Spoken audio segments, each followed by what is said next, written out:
Welcome back to the channel, everyone. Davey Deathray here. Hope you guys are having a lovely Thursday so far. That's right, it is Thursday. Holy cow.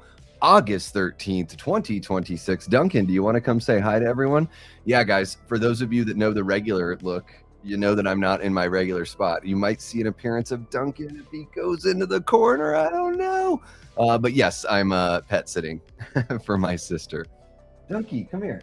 Anyways, guys, we'll get, at some point he will come to me. That's how it is with cats, right? Hope you guys are having a lovely night. Thank you so much for joining me. Tonight is there he is. Tonight's the very first time we're doing a horror franchise autopsy here in the public sphere. We've done one for Scream over on the members only side, and that's why you don't see Scream in the poll. Now, don't worry, guys. At some point we can do a public Scream franchise autopsy. We can totally do that. I knew, though, if I put Scream in the poll, I was like, man, there's like a likelihood this fucker's gonna win. And the lovely channel members have already been put through that within like the last month, so I'm gonna at least give some time, right? Give some time for that to take place. So anyways, guys, thank you so much for joining me. What we're gonna do on these horror franchise autopsies really is we're gonna be looking at what the franchise got right, the missteps in the franchise, and then we're going to talk about what we would do to fix the franchise. So, when it comes to fixing, like, it can be something where maybe you say like, hey, in this movie I would just change this thing, and then it would change this and it would change this and blah blah blah. Or it could be like, hey, I want to change the franchise by, like, if I'm going to write the next movie in the franchise. And I know we're getting the Crystal Lake TV show, but guys, it's still been 17 years since we've seen Jason in official terms on the silver screen. So I figured Friday the 13th qualifies. I thought I could put some lesser franchises, and I just mean lesser as far as like franchises we don't talk about as much here. Gosh, I feel like the whole friggin' place just shook and it was just Duncan jumping from somewhere. Who knows what these cats are up to? Anywho, I've got a poll in the chat, my favorite thing ever. So yeah, we're voting between Texas Chainsaw Massacre, Hellraiser, A Nightmare on Elm Street, and Friday the 13th. And guys, right now, after 18 votes, Friday the 13th has 44% of the votes. What I'm going to do is I'm going to put this up on screen, and I'm just going to get this timer going. At the end of 10 minutes, guys, that is what we are, that's whatever's winning at the end of 10 minutes. That's going to be the franchise we dive into. And it looks like it's going to be Friday the 13th. How about that? Anywho, I'm going to jump on in and say what's up to you guys, and then we will get rolling. We got StreamYard. I love that I picked Aaron's chat. I clicked on Aaron's chat, but right after that, a chat came in, and it's like the half second behind. I've got the delay here. So let's see here. I am on the good internet, even though I'm seeing some skipping. Maybe if you refresh your screen, maybe it'll look better on your side. I'm not sure. But we're just going to have to deal. Hopefully it sounds great for you guys.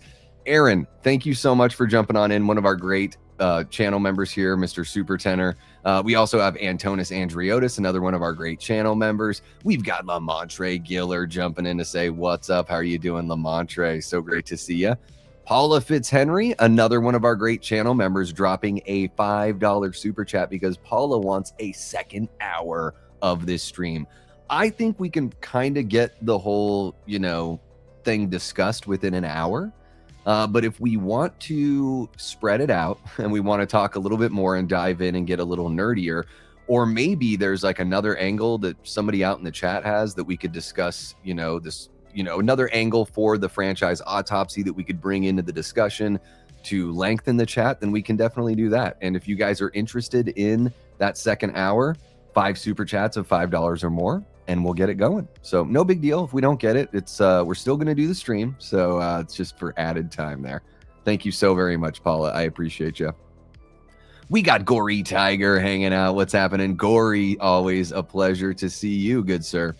We got Christine. I was going to say, I thought we had somebody from Twitch, but no, it's just an AI bot. What's happening, AI bot? Hello, Christine. How are you doing? Hopefully you're having a great day. Hopefully it's been just awesome for you and yours. How about that? We got Tia Nina, one of our great channel members, jumping on in. What's happening? Tia, welcome. We got Merc Molina. What's happening, Merc? It is party time. It's party time. Exactly. Zach just popping in to say hello. Welcome on in, Zach. Hopefully you have a great rest of your night, man. Always a pleasure to see you. Gato Malo. It is Gato Malo. Gato Malo. ¿Dónde estás? Duncan. We got Ryan West, one of our great channel members. What's happening, Ryan? So great to see you. Linda, another one of our great channel members. Welcome on in, Linda. I hope you are doing well. Love to have a public scream, but not what you're talking about. Ayo, ring a ding ding. Well, you know, there's got to still be some sort of festival where you can have a public scream. You know what I mean? I mean, there are private clubs where, well, I guess then it's not public, right? So it's not as fun. I'm sure there's some sort of secret group you can join. I wish I could help, Christine. I wish I could. I'm very wholesome, unfortunately. I don't think I've ever had a public scream. I don't know if I would have the guts to have a public scream. I nominate Scream. I wasn't in the members one at the time. I understand that, Paula. It'll happen. It'll happen at some point. I just want there to be months in between. You know what I mean? I just want to, be mindful of all of the channel members and the fact that we just covered that for sure. That's what I'm trying to do. Let's see what we got. Ray Gun Doc about horrible breakdancing coming soon. That is awesome. I love it. Shake, shake, shake. Shake, shake, shake. Shake your booty. Ow, ow. Shake your booty. Ow, ow. Come on. What's happening, Jigsaw? One of our great channel members and just a great supporter of the channel. Thank you so very much, Jiggy. Really do appreciate you. And yeah, you can sure get Jiggy to a little shake your booty, right? I mean, everyone should be into a little, booty shaking. What are we spreading out? Oh, just a distance between covering Scream in the Horror Autopsy on the member side and ever doing it in public. That's what we're spreading out. Let's see what we got here. Hey, we can definitely discuss that, Merc. We are going to get into it. I'm going to let the timer do its thing, but once we start chatting about the movie, that's going to be the first item is like, hey, what did they get right? So you can already start thinking about that stuff if you want to, guys. Really, I mean, we can talk about, it's a really big franchise. What, 12 movies in Friday the 13th? So yeah, I mean, we can talk about characters that they got right, portrayals of Jason that we like, themes. I mean, there really is a lot to discuss. So if we reach that second hour, I mean, there is enough to extrapolate from these topics because of how rich the franchise is, right? So yeah, we could definitely talk about that for sure. Aaron, welcome on in, man. Hope you're doing very well. Always a pleasure to see you. Paula Fitzhenry dropping another $5 super chat, says Friday the 13th is very different. It has a nice edge to it. I think it is, like, what's cool about Friday the 13th is you can look back and you can be like, oh, it's just another one of those slasher movies. But what Friday the 13th did, and I'm sure we'll get into this a little bit more, yes, Sean Cunningham is very open about it being inspired by Halloween, okay? But it is different enough, right? I think it's different enough from Halloween. And then I would say that a lot of the imitators in the slasher subgenre, in the 80s, especially like the early to mid 80s, a lot of the imitators were imitating Friday the 13th. So they're imitating something that claims to be an imitator, but they imitated parts of slashers that they were more on the Friday the 13th side and less on the Halloween side. And what I mean by saying that is more on the exploitative kind of side and the thrills, the chills and the thrills, and not so much the atmosphere and the slow burn. And I mean, let's be honest, like, I love Halloween. It's got its slow moments. Like, I like its slow moments. Some people don't. But yeah, I would say that it's funny. Friday the 13th started out different enough, and now it sort of looks samey because everyone copied its copy job. I'm sure if I go into the right neighborhood, screaming in public would be tolerated, especially at 1 a.m. If you want to have a fun kind of a celebratory screaming in public, there you go. I don't know why my brain always goes to something else. I don't think so. I mean, I think she still exists, right? Mine?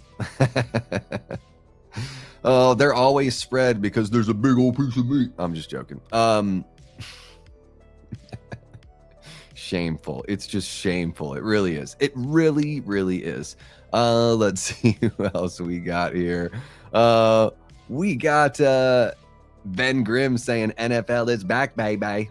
It is back. Well, preseason is back, so a little bit, yes. A little bit of NFL. Yeah, what? There's the Steelers and Packers, and then who's the Cardinals and someone else? I can't even. Oh, Cardinals and Raiders. I think that's the other game tonight. I've never been, Ben. I love the NFL. It's my favorite. Like, American football is my favorite sport.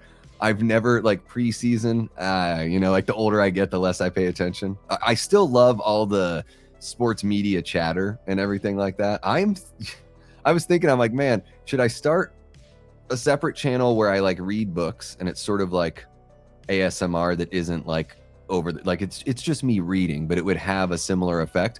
I was like, I could do that, like long form ASMR, or I could do sports shorts and it's just me reacting and commenting on sports media, like whatever. Sometimes the more personal tabloidization of sports media. I don't know. Like the other day I was thinking that might not be the worst thing. It's true. Well, I mean, Sean says we copied it. Like, I don't know if he uses the word copied. I think he does. But I like just judging the movies without knowing what Sean said. To me, I don't think it's, to me, it doesn't look like a copy. Like, yeah, they took a similar idea and put it in the woods, but I think there's a lot different to Friday the 13th, actually. It's wild that he openly says that, even though he could probably get away with not saying it. I would say, honestly, no joke, Scream is a bigger ripoff of Halloween than Friday the 13th was. And it's not like, I know Scream has a murder mystery angle. There's that revenge whodunit kind of thing. But I mean, literally in the first movie, they match up their third act with the third act of Halloween.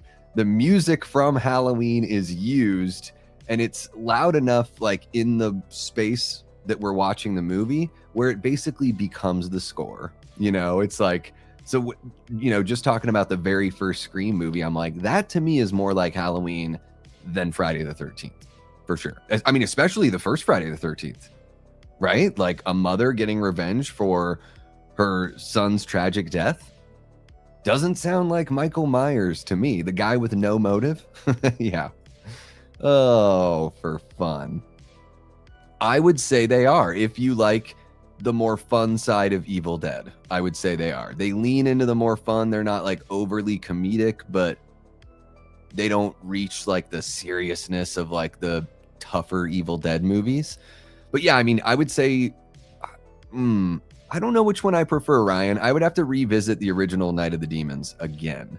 But I do think Demons is a lot of fun. The first Demons movie is basically, what if instead of a Book of the Dead, what if there was a movie that awokened demons? And what if the theater was full of people? And so, yeah, just think about that. It's true. It's very true. They're very different. Yeah. Like Jason's supposed to be a real person for the first few appearances, I think. But yeah. David, thank you so much for jumping on in, man. Hope you're doing well. One of our great channel members there. Ripped off. Okay. Yeah. Ripped off copy. Yeah. He's always openly admitted it. And I've been like, Sean, you know, you don't have to say that.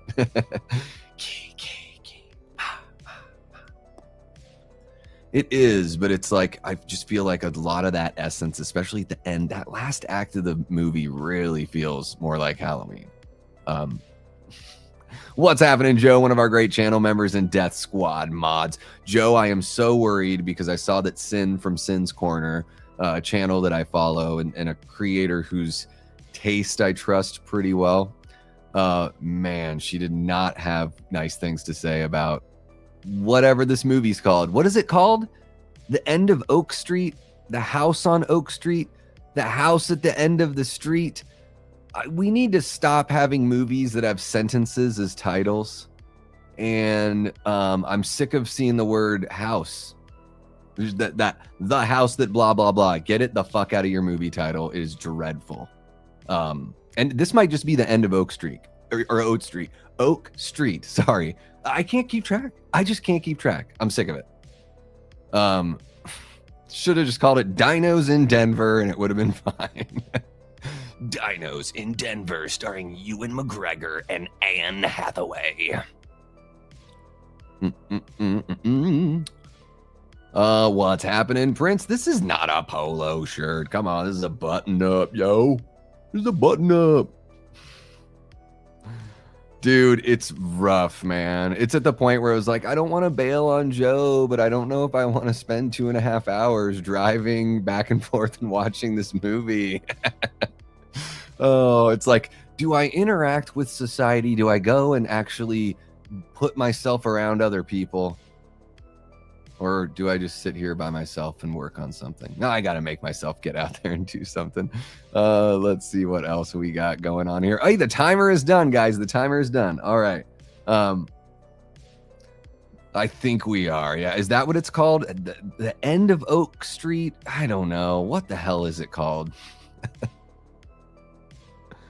There are way too many. We don't need the house that, like, we don't need this huge fucking, like, what was it, that one Fiona Apple record where the whole title, I think they call the record like Win the Pawn, but that's just the first line. The entire title of the record is like a paragraph long poem or something like that.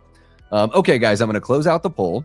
We're going to talk about Friday the 13th. I'm so surprised that Hellraiser got second place there. Okay, so check it out, guys. 31 votes. Friday the 13th got 39%. Hellraiser with 32%. A Nightmare on Elm Street with 19%. Texas Chainsaw with just 10%. All right, there we go. Cool. So we're going to talk about Friday the 13th. I figured that's what it was going to be when I saw that it was already leaning so far that way. And I kind of came prepared. You can do these overlays here on StreamYard now. And I'm going to do that one. We're a little Camp Crystal Lake sign. And I'm going to take that off of there. There we go. Yeah, guys, let's jump into it. Let's jump into it. Okay. Well, yeah, it's okay that there's multiple movies called House. If it's just House, I can deal with it. It's called The End of Oak Street. Okay. I still don't like it. I still hate the title. I still hate the title. All right, let's see. Holy cow, we got Shannon from Talking Star Wars, one of our great channel members. What's happening, Shannon? Hope you are doing very, very well. It's great to see you. I've heard some mixed reviews, says Aaron. Yeah, they always make you want to see the movie. I worry though, because Aaron, the two people, I'm not going to name, I can't name any names. The two people who I saw that reviewed it, I'm like, y'all love 95% of the movies you see. Like 95%, maybe 90%. But like, there's a lot of like initial, like I mean, you guys probably know this. You're probably one of the, I think a lot of movie watchers fall in one or two categories. There's the immediately, oh my God, I loved it. And then the immediately, oh my God, I hated it people. And I think most people fall into one of those two, where you watch a movie and maybe you're just so swept up by like the excitement and the theatrical experience that you walk out thinking, wow, I had such a great time. But maybe if you watch the movie again, or if you gave it like critical thinking, you'd be like, oh yeah, like I had a good, it wasn't that great, but I had fun. Like for me, that's like the latest Jurassic World Rebirth or whatever the hell they called it. I was like, I mean, for what it is, it did a great job. Like, I don't think like on its own, I don't think it's this amazing film, but for being a film in that franchise and knowing what to expect, okay, I'll give it some love. But yeah, I've been seeing that from The End of Oak Street, where it's like some really posy reviews, and then Sin from Sin's Corner, my gal Sin, she was like, I think she gave it like 39%. She said you got to turn your brain all the way off. The characters do a whole bunch of dumb shit, and there's a bunch of ridiculousness. And I'm like, oh no. And her review was just like 3 or 4 sentences. So usually I don't watch anyone's reviews, and you know, usually I'll read the first couple sentences. So, and in her case, it kind of got right to it. Jamie, welcome on in. One of our great channel members, one of our, I don't know, man. All-timers, I'm going to say there, our Mama Mod and our OG Death Squad Mod, Miss Jamie Hart.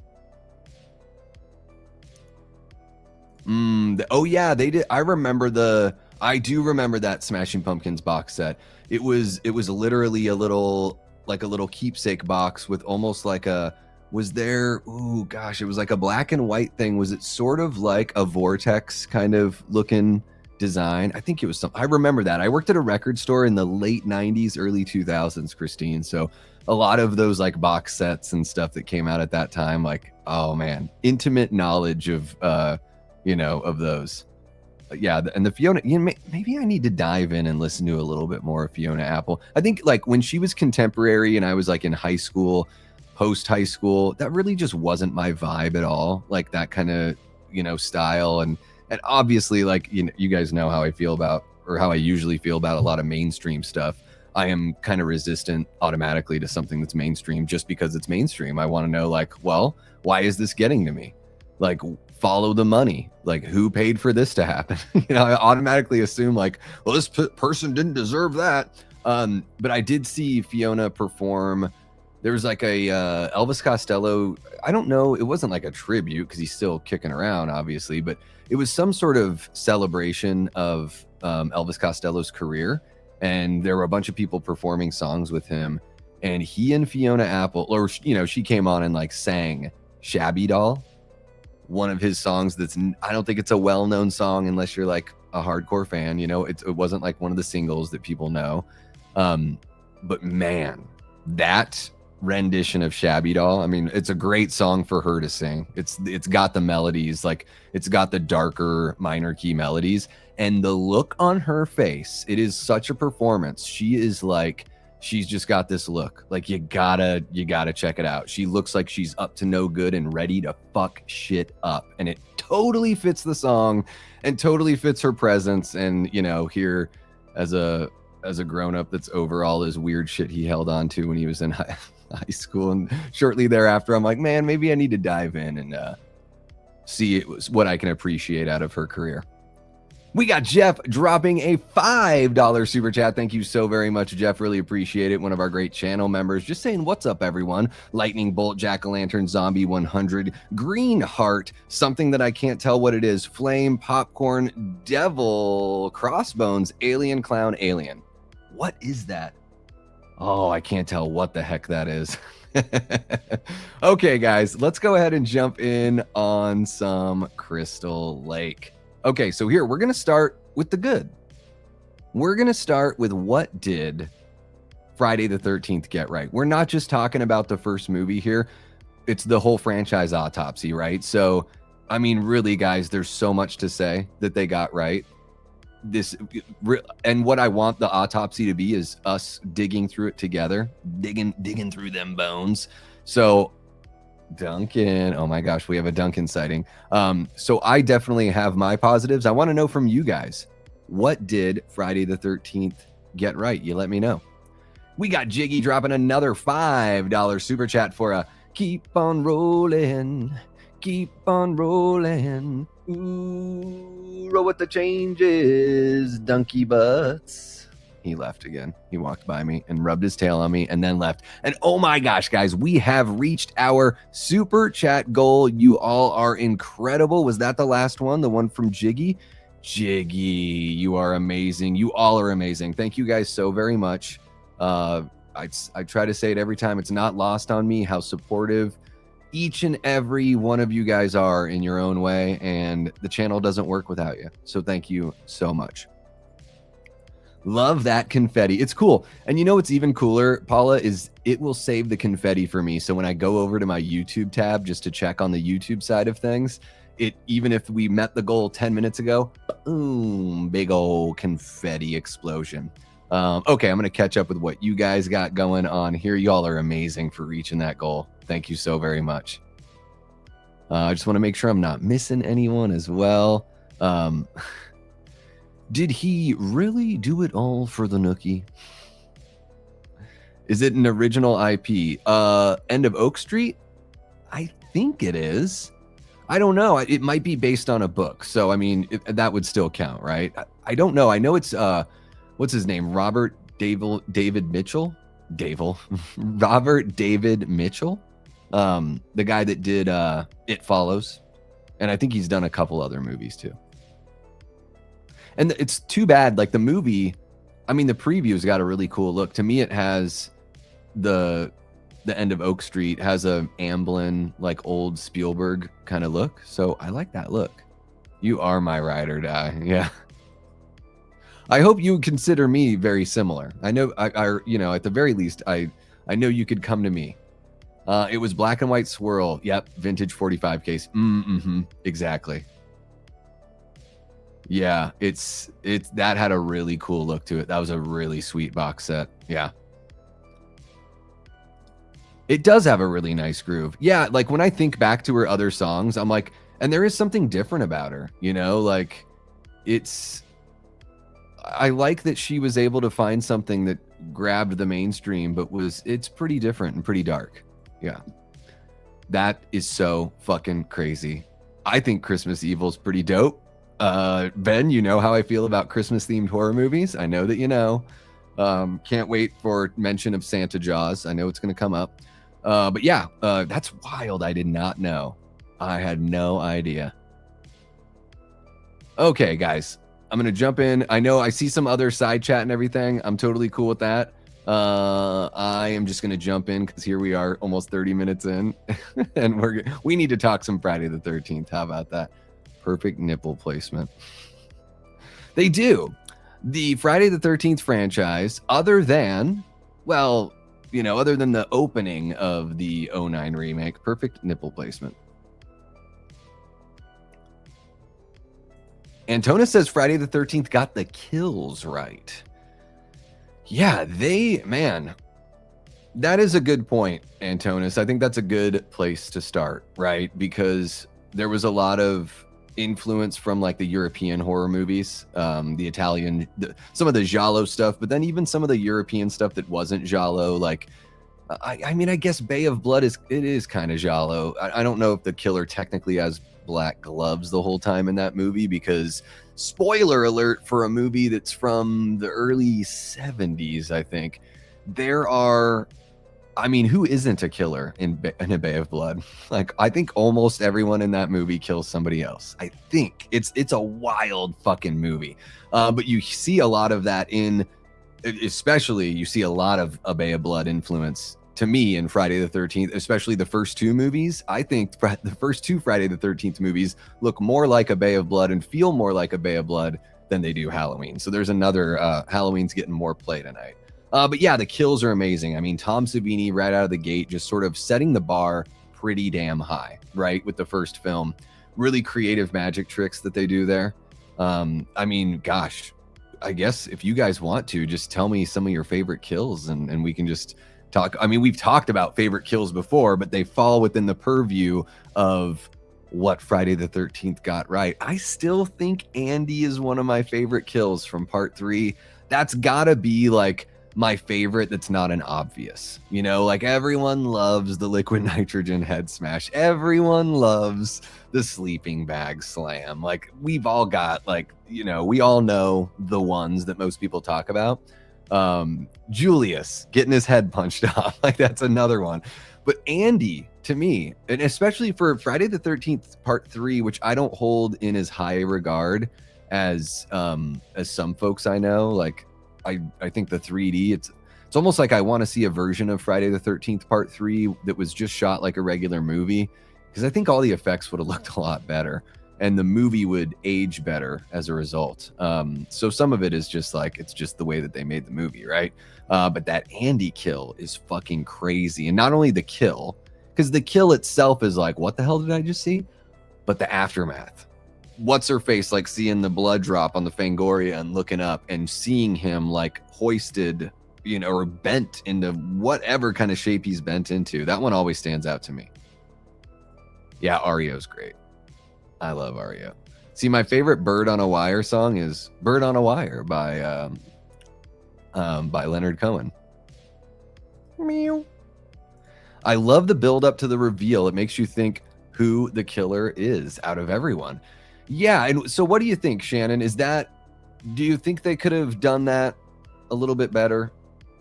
I think they could have done it better, and that's why I'm asking. I'm asking a leading question that I just want to answer. It's terrible manners. I do like the fact that you don't know who it is. That's something that's very similar in A Bay of Blood. You know, that you're watching the whole time. You're like, this is batshit. Like, who is doing all of this? And I think that, yeah, they could have like thrown her character in there some way so that we would have had a bit more of the whodunit element. The movie still works for me. I don't know if it works as like a traditional whodunit kind of thing, but it still works. There's no rule out there that says like you have to show your killer. If your killer is like a normal person, there's no rule out there that's like you have to show them intermingling so people can guess who they are. But when people call Friday the 13th a whodunit, that's where you can legitimately push back and be like, well, I don't know if it's a whodunit, because for it to be a proper whodunit and for us to not have met the killer until right before the reveal, then there's sort of like there's no room for us to guess. But I do love the way that it's just unassuming. You know, you don't think that that's where it's going to go. The first time I watched Friday the 13th, the original, it was on television. I thought at that time, I was a little kid still, I was expecting Jason. So I didn't expect it to be Jason's mom. I was totally surprised. It hadn't been spoiled for me. I had no idea. I just thought I knew the iconography of Jason Voorhees, and that's what I expected. I didn't even know about Sackhead Jason. So when I watched part 2, I was like, oh my gosh, there's like depth in this franchise, you know. As a little like 9 or 10-year-old kid, I was like, wow, there's just so much going on. Wow. So yeah, I mean, I think it still works, and it's still it's still shocking for an audience that doesn't know it's coming, which in 1980 they didn't know. You know, there had been female antagonists in movies and stuff like that before. Like Mrs. Voorhees isn't the first, but I think she's the first like slasher villainess. I think it is. It's got that. What it is that melody. It's that really fun, playful minor key. It's another minor key melody. And then, yeah, there is a really cool groove. I think Jamie mentioned the groove. The groove is very sexy. It does.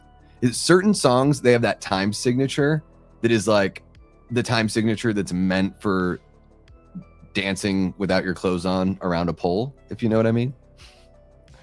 Aaron says there's some good shots in cinematography in End of Oak Street, judging from the trailer. Oh, gotcha. I was like, okay, we're going to talk about Friday the 13th. Yeah, and for me, I think Joe and I both have A-list, so it's like for us, it's not as really. It's just the investment of time that makes me wonder. Oh, of course, Prince. Come on, Prince.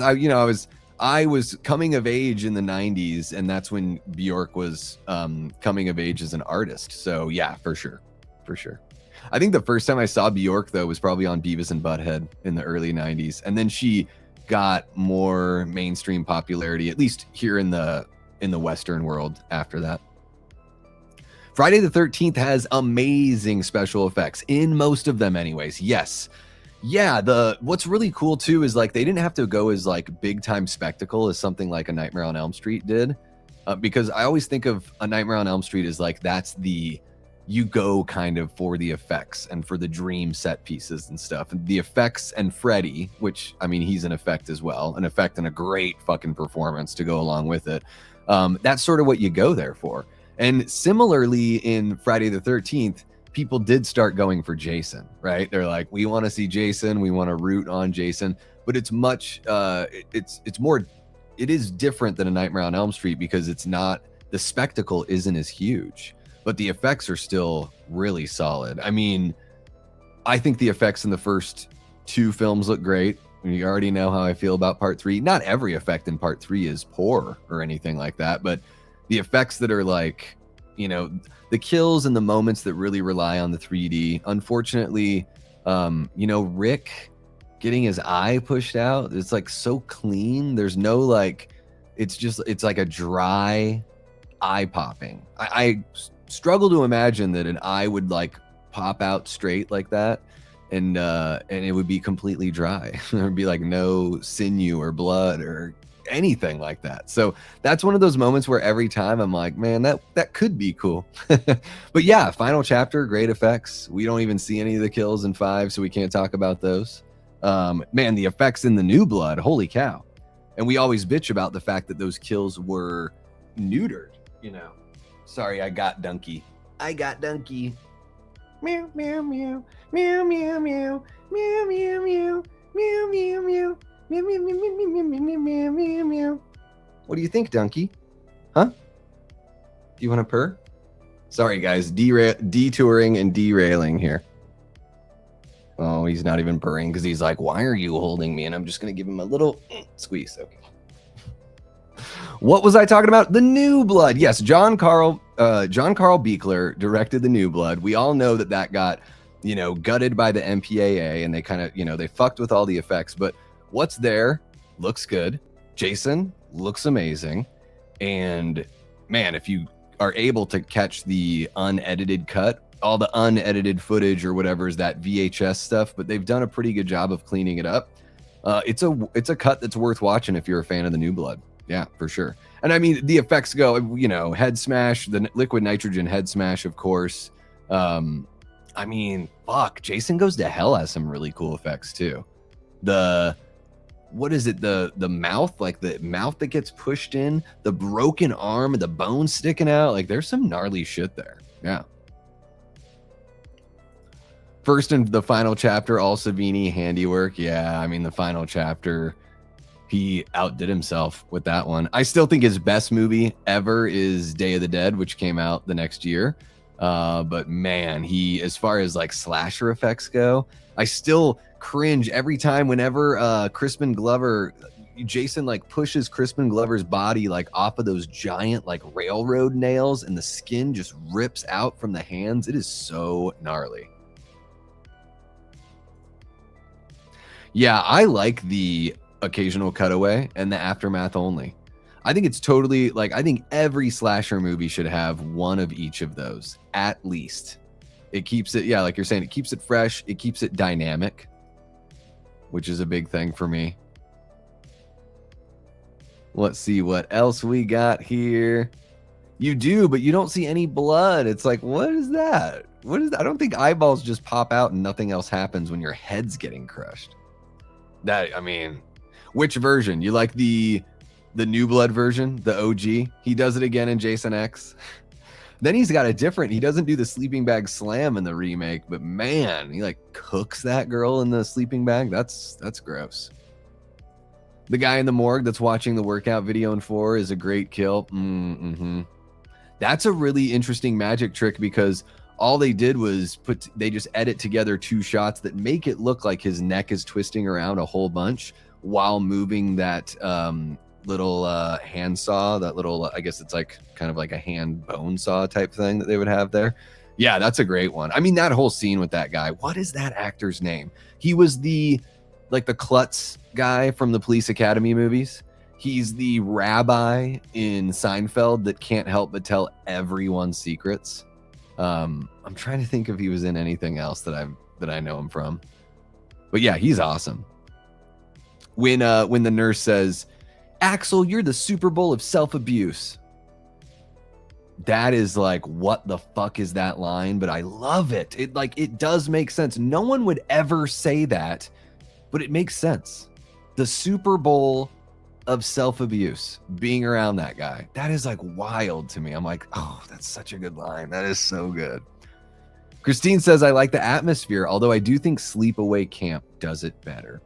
Sleepaway Camp has a really good atmosphere. It does.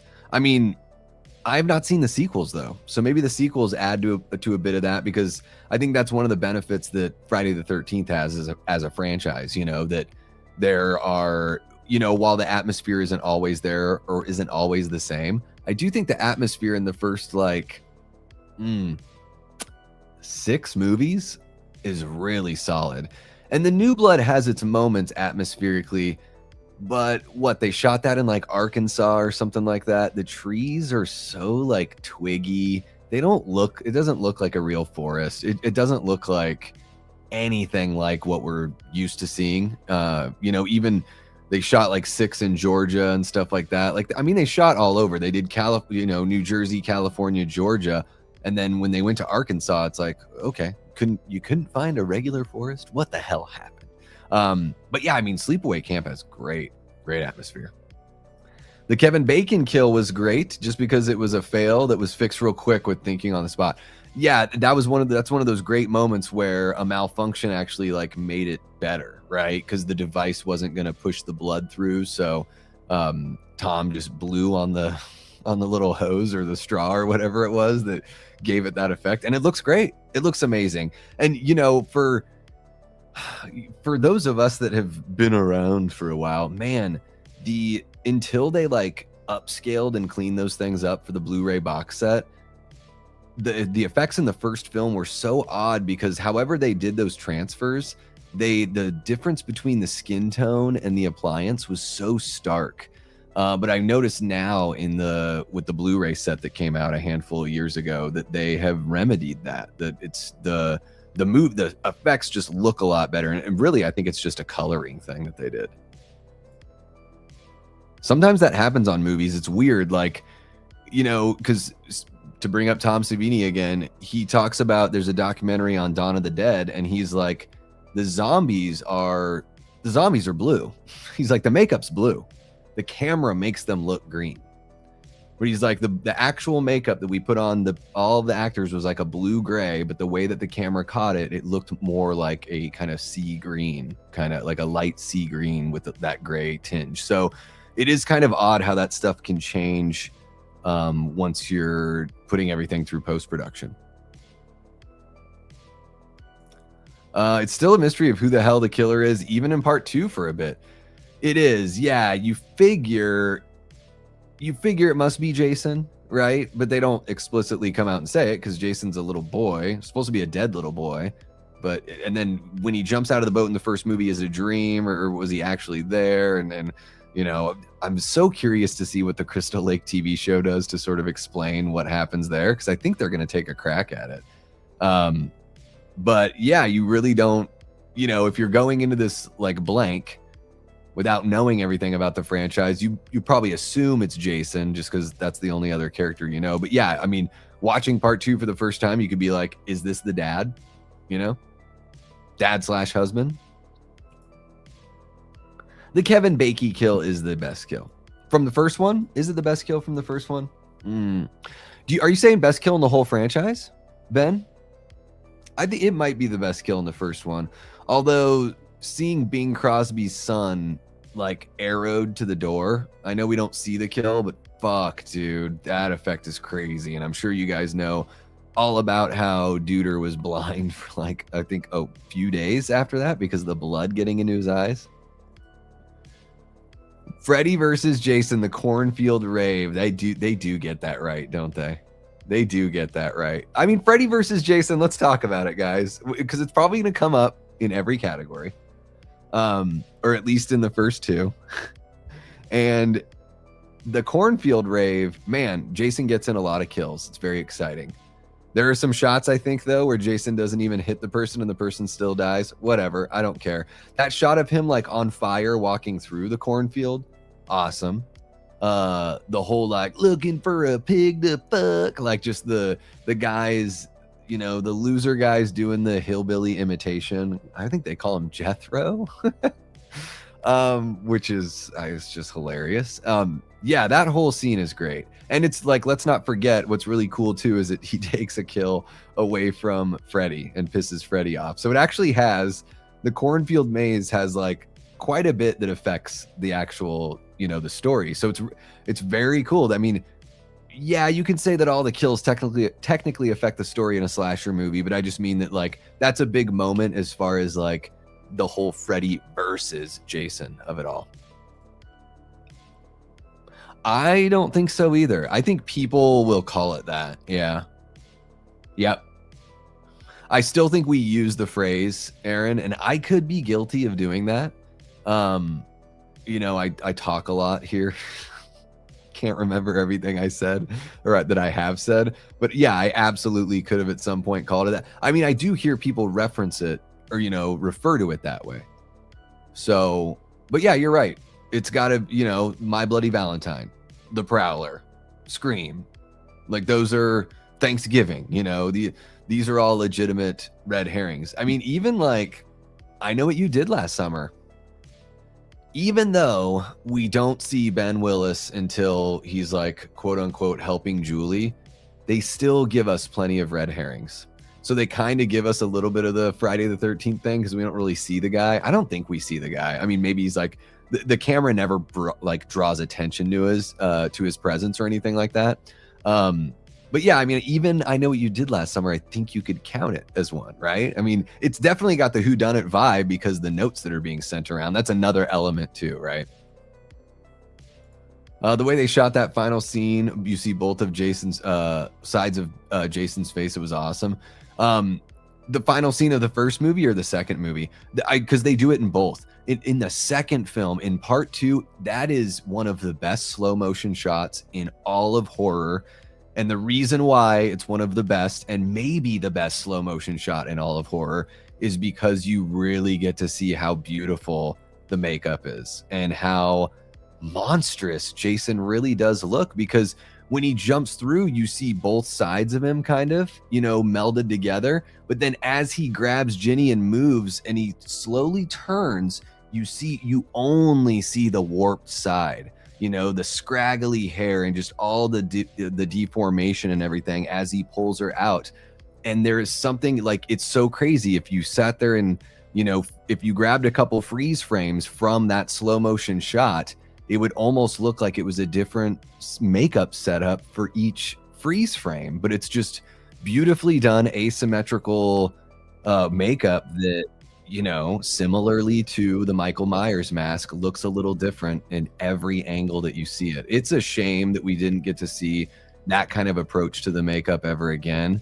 I think, God damn, am I about to say something really bold? I think that's the coolest look of Jason without a mask on. Like Richard Brooker looks awesome in part 3, but I think those are the two, part 2 and part 3, I think as far as unmasked Jason goes, those are the ones. I mean, he looks cool in Final Chapter, don't get me wrong, but he is like this, like, he's like a black, like, zombie. He doesn't really look like the version of Jason that we've seen before, really, Dominic, welcome on in, man. Hope you're doing very well. So great to see you. Oh, Davey, whatever do you mean? You're totally cool, Aaron. You're totally cool. I'm just laughing at myself because I was like, oh, we're going to get to some good shit. Let's see what else we got here. Part 3 was a failed experiment. And it's really too bad because I think there's a lot of good there for sure.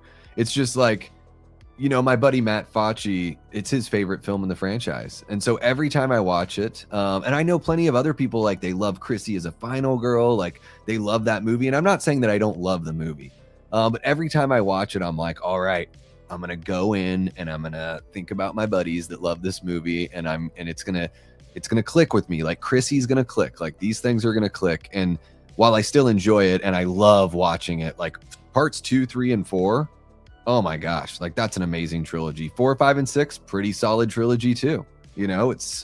There's so much good to be had in this, in this franchise. There's like multiple like made up trilogies you can pick, right? But yeah, in the early 80s when they were doing that 3D, Jaws 3 has the same issues. They just didn't have the technology. They really wanted to, but they just don't. Yeah. You could see the little wire pulling on it. On the eyeball. Yeah. Well, and it's like clearly on a stick, right? Because if you squeezed an eyeball out of someone's body, it wouldn't go like, hey.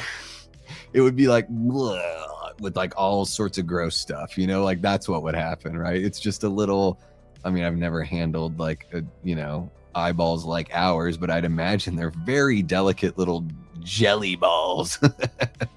Even more delicate than other balls you might find on a human. Gato naranja. Do they use in Spanish? Do they still use naran? Because naranja is the fruit orange. Is that the word that they use for the color orange? Can somebody tell me? Somebody, if you speak Spanish, let me know what orange is. Is orange naranja as a color in Spanish? I want chicken. I want liver. Meow mix, please deliver.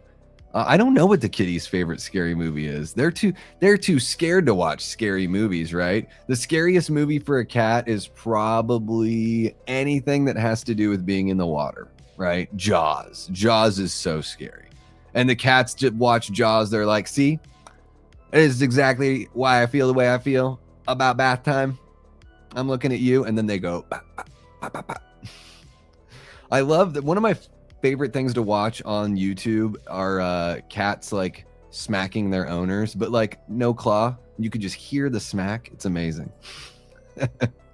He will. You know, when he was a kitten, he used to sleep like he would like nuzzle me and cuddle me. Now a year later, he's like, dude, I'm too old for that shit. New Blood Jason is my favorite in the series. Yeah, same. As far as look goes, same. I mean, that's the best looking version, right? Just strip everything else away and you could drop that version of Jason into any movie if you wanted to. Yeah, that is the way. The idiot grave robber got what was coming to him. Are you talking about in, well, what, part 5, it's a dream, right, with the grave robbers? And then, well, in part 6, it's our guy Tommy. It's our guy Tommy and his bud.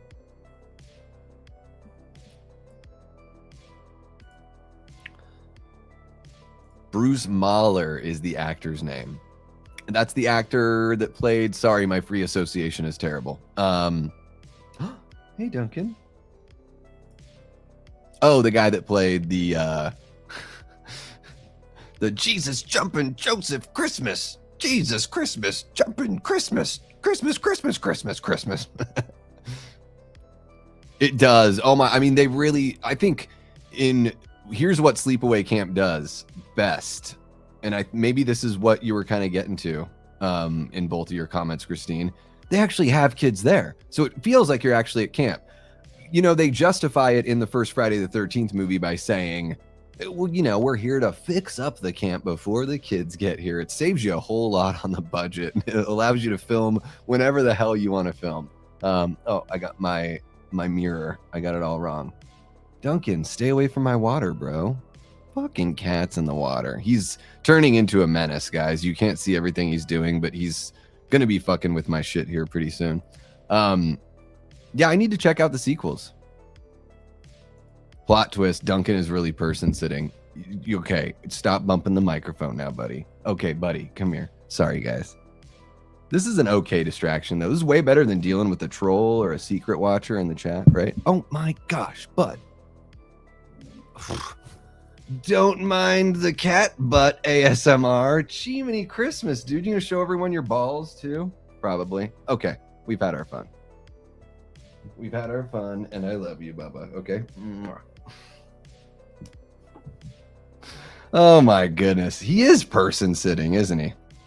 He is person sitting. We got Deep Red Pictures jumping on in. What's happening? Deep Red, welcome, welcome.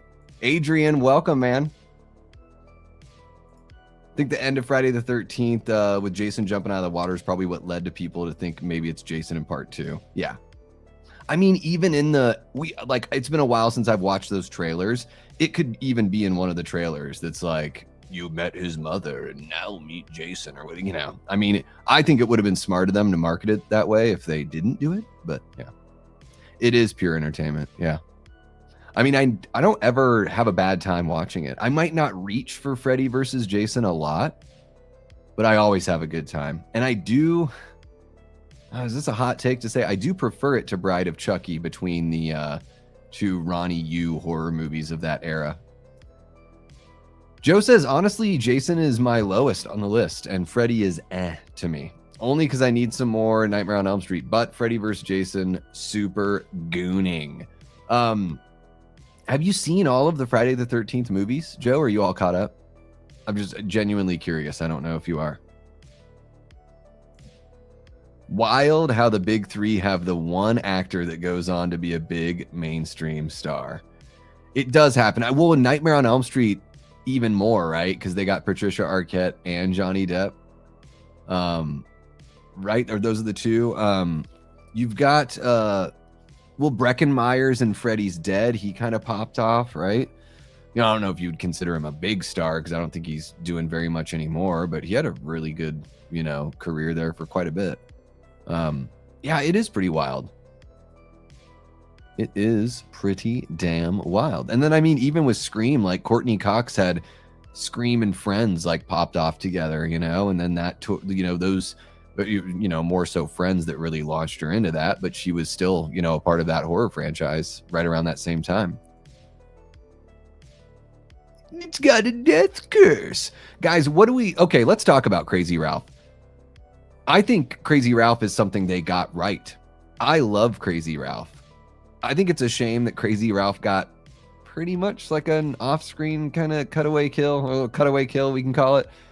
It would have been cool. Like, I would have loved to have seen Ralph, like, maybe have a heroic death. I don't know. Like, I know he's Crazy Ralph, right? Maybe he wasn't always crazy. We're going to see him in Crystal Lake. So, sure, he could still just be Crazy Ralph back then as well, and he could be talking about the curse and all that kind of stuff, like, because maybe he's tied into like the mystical or supernatural story. If that's something that they're going to do, it seems like there's going to be something supernatural going on. Or maybe we could see something fun from Ralph in the TV show where he sort of is like, he's got Pamela's back. He's sort of like in her corner, something like that. I don't know. I like Crazy Ralph. It's got a death curse. There are a lot of things wrong with part 3, but somehow I just love it. It's one of my favorites of the franchise. I'm right there with you. Like, I love the couple at the beginning, Harold and what's her face. She is like, the actress is probably 31 and they're trying to make her look like she's some woman in her like late 40s, just by like, put her in a bathrobe, put her hair up, make it look a little messy, and have her knit and bitch. And people will think that she's just some old hag or whatever. Every time I watch that movie, I'm like, that's so funny to me. Like, it just cracks me up. But I love that she gives him shit. I love his like sneaking around and eating the food. They fly eggs. That's one of my favorite quotes in the entire franchise. They fly eggs. Can't get enough of it. Saw both Friday the 13th 3D and Avatar 2 in the theater the same week. Gotta say, I prefer the 3D and Friday the 13th 3. It has a 3D doobie pass for the win. It does. And maybe those, like, I've never seen it in 3D in a theater. Like, I had the 3D glasses and I've watched that version like on a regular TV. But unfortunately, the thing with these 3D movies is like, you do have to live in a 2D world most of the time. So if you can't pass the 2D smell test, it hurts. But yeah, it's a trip. I saw, Spider-Man in 3D, and it's like, at first your eyes are like trying to figure it out. After like 10 or 15 minutes, it's just like watching a regular movie. It's crazy. Okay, that's what I was so curious. So naranja's the fruit. Amaranjado. Anaranjado. Okay. Am I reading it the right way? I think so. So similar words. They're similar words, yeah. They are scaredy cats, yeah. They are scaredy cats. Ever see Ghost Shark? It's a ghost shark that can come out of any body of water, including toilets and sinks. Oh my God. So it's like Shocker. It's like Shocker the shark. Let's see here. Invite Ole corn poke and you weren't invited. Dude, they are terrible. Anaranjado. Okay, that sounds familiar. Like it flows off my tongue in a way where I'm like, ah, yes. Favorite attitude for Jason is part 4. Oh, grunting and running. Oh, it's so good. Black fingernails. That's a cool part of the look in part 4 too. The kills in Freddy versus Jason are great. Yeah, the douche boyfriend kill in the bed. That is pretty damn good. What's happening, Billy? Welcome on in, man. Backside ASMR. Thanks, Duncan. Yeah, little cat booty, cat tail ASMR. Oh my gosh, like Church the Cat. Dude, Pet Cemetery's so fucked up. Guys, I don't know if you know this. I just saw the original Pet Cemetery for the first time like 3 months ago or something like that. Blew my fucking mind. I don't know why it took me so long. Holy shit. Mary Lambert directed the fuck out of that movie, and I think it's one of the best Stephen King adaptations for sure. They got Bringing Betsy Palmer back in part 2 right. Did they bring her back more than that? Is it just that one that we see her like, you know, like the visions of her face? I think it is just that one, right? They don't ever do that again. Yeah, I think you're right, Billy. Thank you for bringing that up. That's something I never thought of. Like bringing her back just for that little bit to play into the psychology of Jason and Ginny's background as, you know, a student of psychology, of child psychology. Yeah, they did get that right. It would, you know, the scene still would have worked in some way if you didn't have to go to another actress. If they just had to stay on Ginny, they could have made it work. But it is a really nice touch to be able to flutter in and out of Betsy Palmer's face there. I dig that. I dig that. Oh, just the first movies. Yeah. Yeah, it is pretty wild, Ben. It is pretty wild. Yeah, and I'm trying to think of, I mean, like, you know, PJ Souls had a pretty good career. Like, she's not a star like Jamie Lee Curtis, but she had a pretty, I'm just like, man, it's all tried and true, you know, 50 years ago and then today. Horror is a great place to start, you know. It's like as soon as the wire gets pulled, they just like flash to white. So yeah, more like a cutaway, but it's like, oh damn it. Like, and kind of a weak kill for Crazy Ralph. He's a legacy character at that point. And they just like kill him with piano wire. Damn it. He is the understood prophet. Yeah. And maybe we will see a Ralph that is like, maybe he's just a bit odd, a bit eccentric in the TV show, but maybe what pushes him over the edge is the loss of Jason and everything that happens with Pamela and all that stuff. Maybe that's what drives him to, you know, let's assume Ralph drinks or something like that, because it seems like there's something going on to where he is affected in a pretty big way. So yeah. Crazy Ralph will return in Avengers Doomsday. You got a death snap. Every time Crazy Ralph rides away on the bike, this is something that they should fix. And when he rides away on the bike in the first movie, can somebody please make me an edit where it's like, dun, dun, dun, dun, dun, dun, dun, dun, dun, dun, and you play the friggin' Wicked Witch of the West music? It'd be amazing. He has the most rinky dink. He and the police officer, what is it? Officer, I think the actor's name is Ron Melky. I can't remember the name of the officer, but both of them have trouble with their bikes. A lot of bike problems. There are bike problems in Friday the 13th, and then in The Evil Dead, Ash has bookshelf problems. Joe from Media Poop Shoe dropping a 500 joules, which is a power potion. Ooh, what does the power potion look like? I want to see that. I need the power potion right now. Oh, that looks dope, dude. Bunch of plus signs. I'm going to drink the shit out of that. There we go. Now I have the power potion. Thank you so very much, Joe. I appreciate you, man. Let's see here. Jeff, a.k.a. Down is Up, dropping a 200 joules. Jammin'. We be jammin'. We be jammin'. Reporter Mrs. Hockett's TV had Ginny on TV and said there are 8 deaths at Packanack Lodge. Mrs. Hockett. Billy, it is amazing to me that you know the name of that character. I love that. That's the kind of fandom that really gets me going and outdoes my fandom. Way to go. Yeah, it can be that. It can be a little distracting. It depends on the movie for me. You're all doomed. It would be cool to see Crazy Ralph in Pamela's corner, but as he sees her becoming more and more unhinged, he becomes more concerned about her mental health.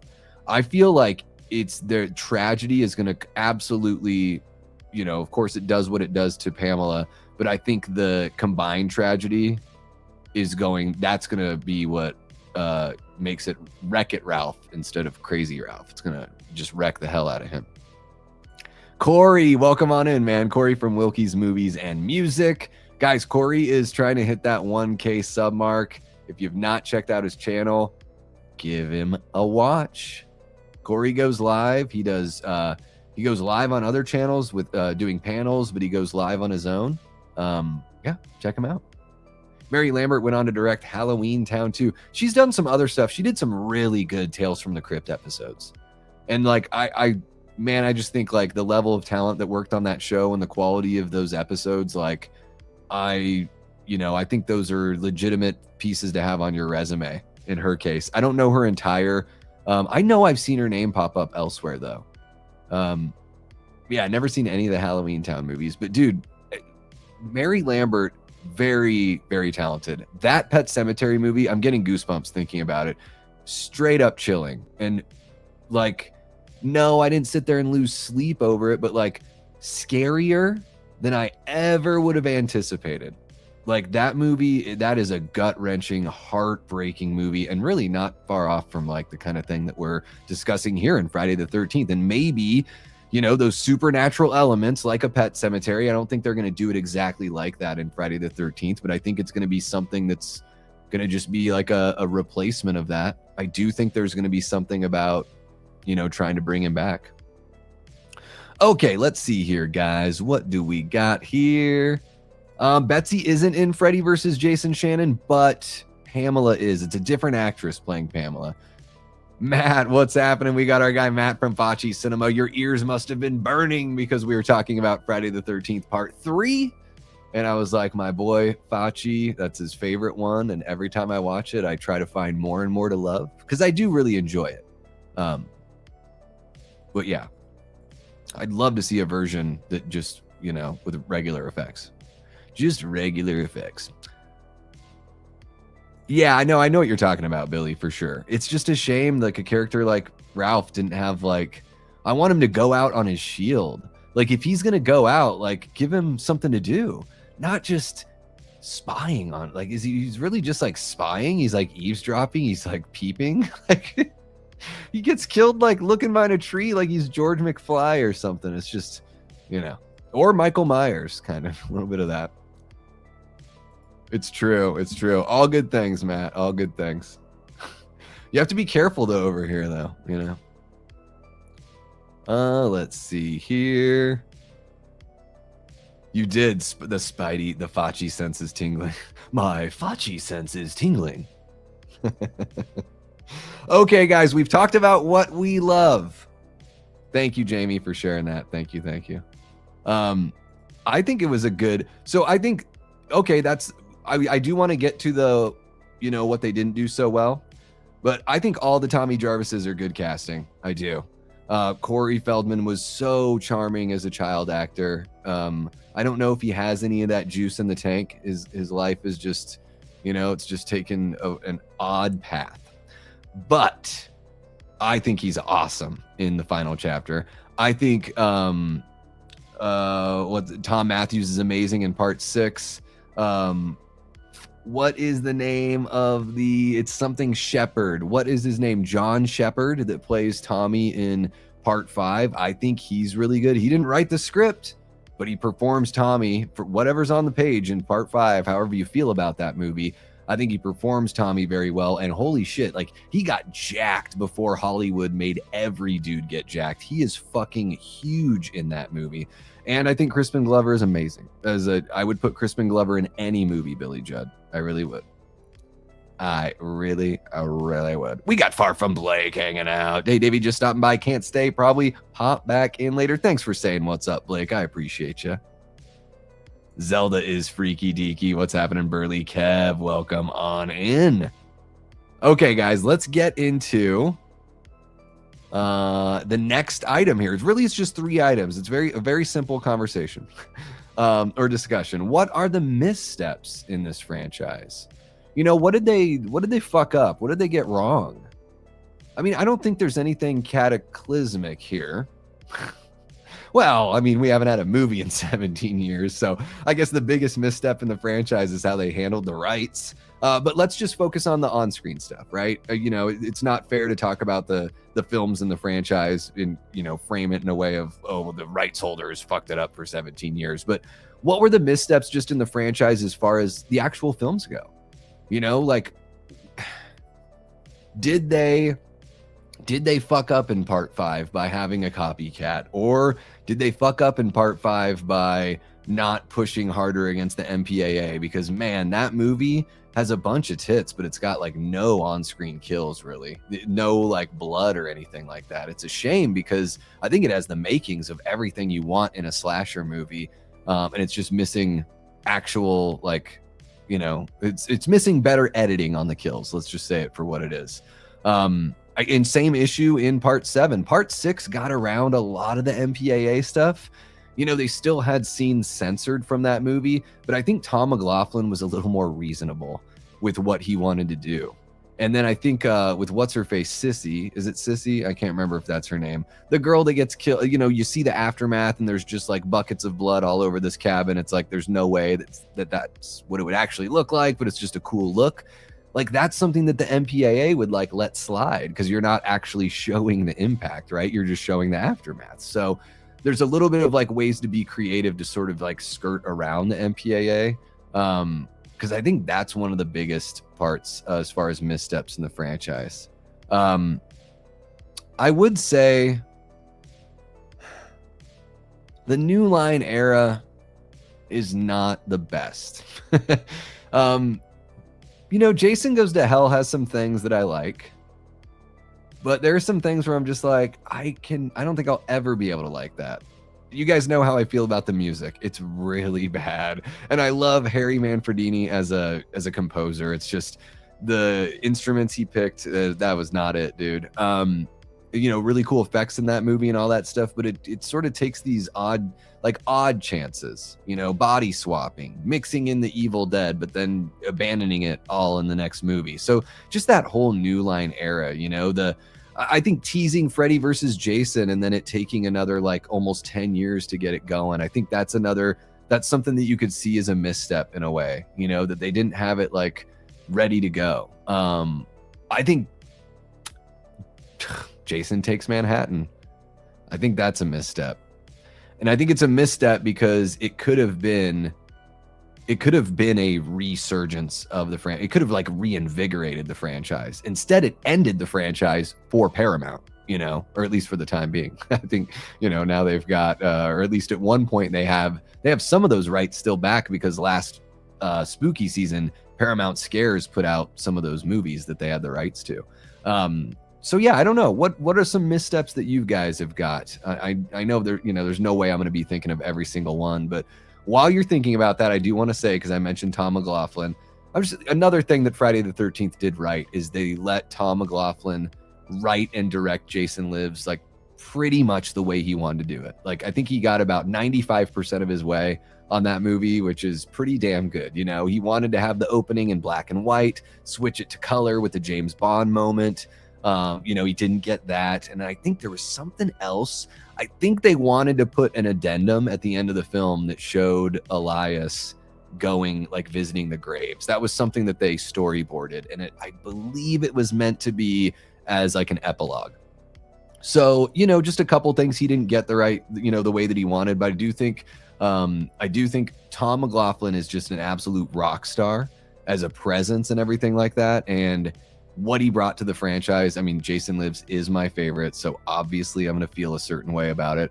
But I just think he brought this level of care to the franchise, didn't think to himself, okay, I'm making the 6th movie in this long-running franchise. How do I fit in with it? He was like, well, how do I take this idea that's a really solid idea, and how do I work in some older sensibilities from the films that I love and still have it stay true to the 80s slasher stuff? I think it is a quintessential slasher, along with the final chapter.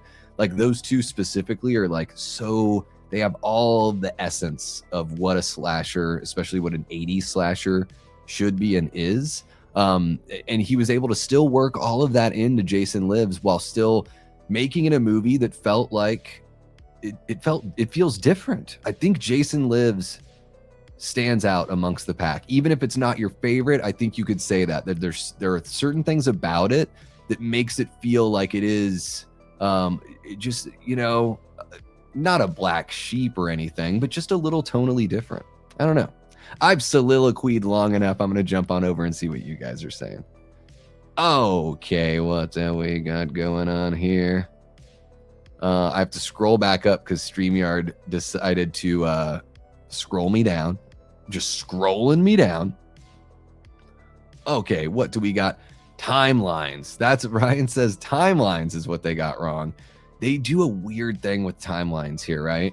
Because they will film a movie as if it's modern. Like The New Blood is technically supposed to be like 1996 or 1997. But everything still looks like the 80s because that's when they shot it and they didn't try to update the clothes or anything.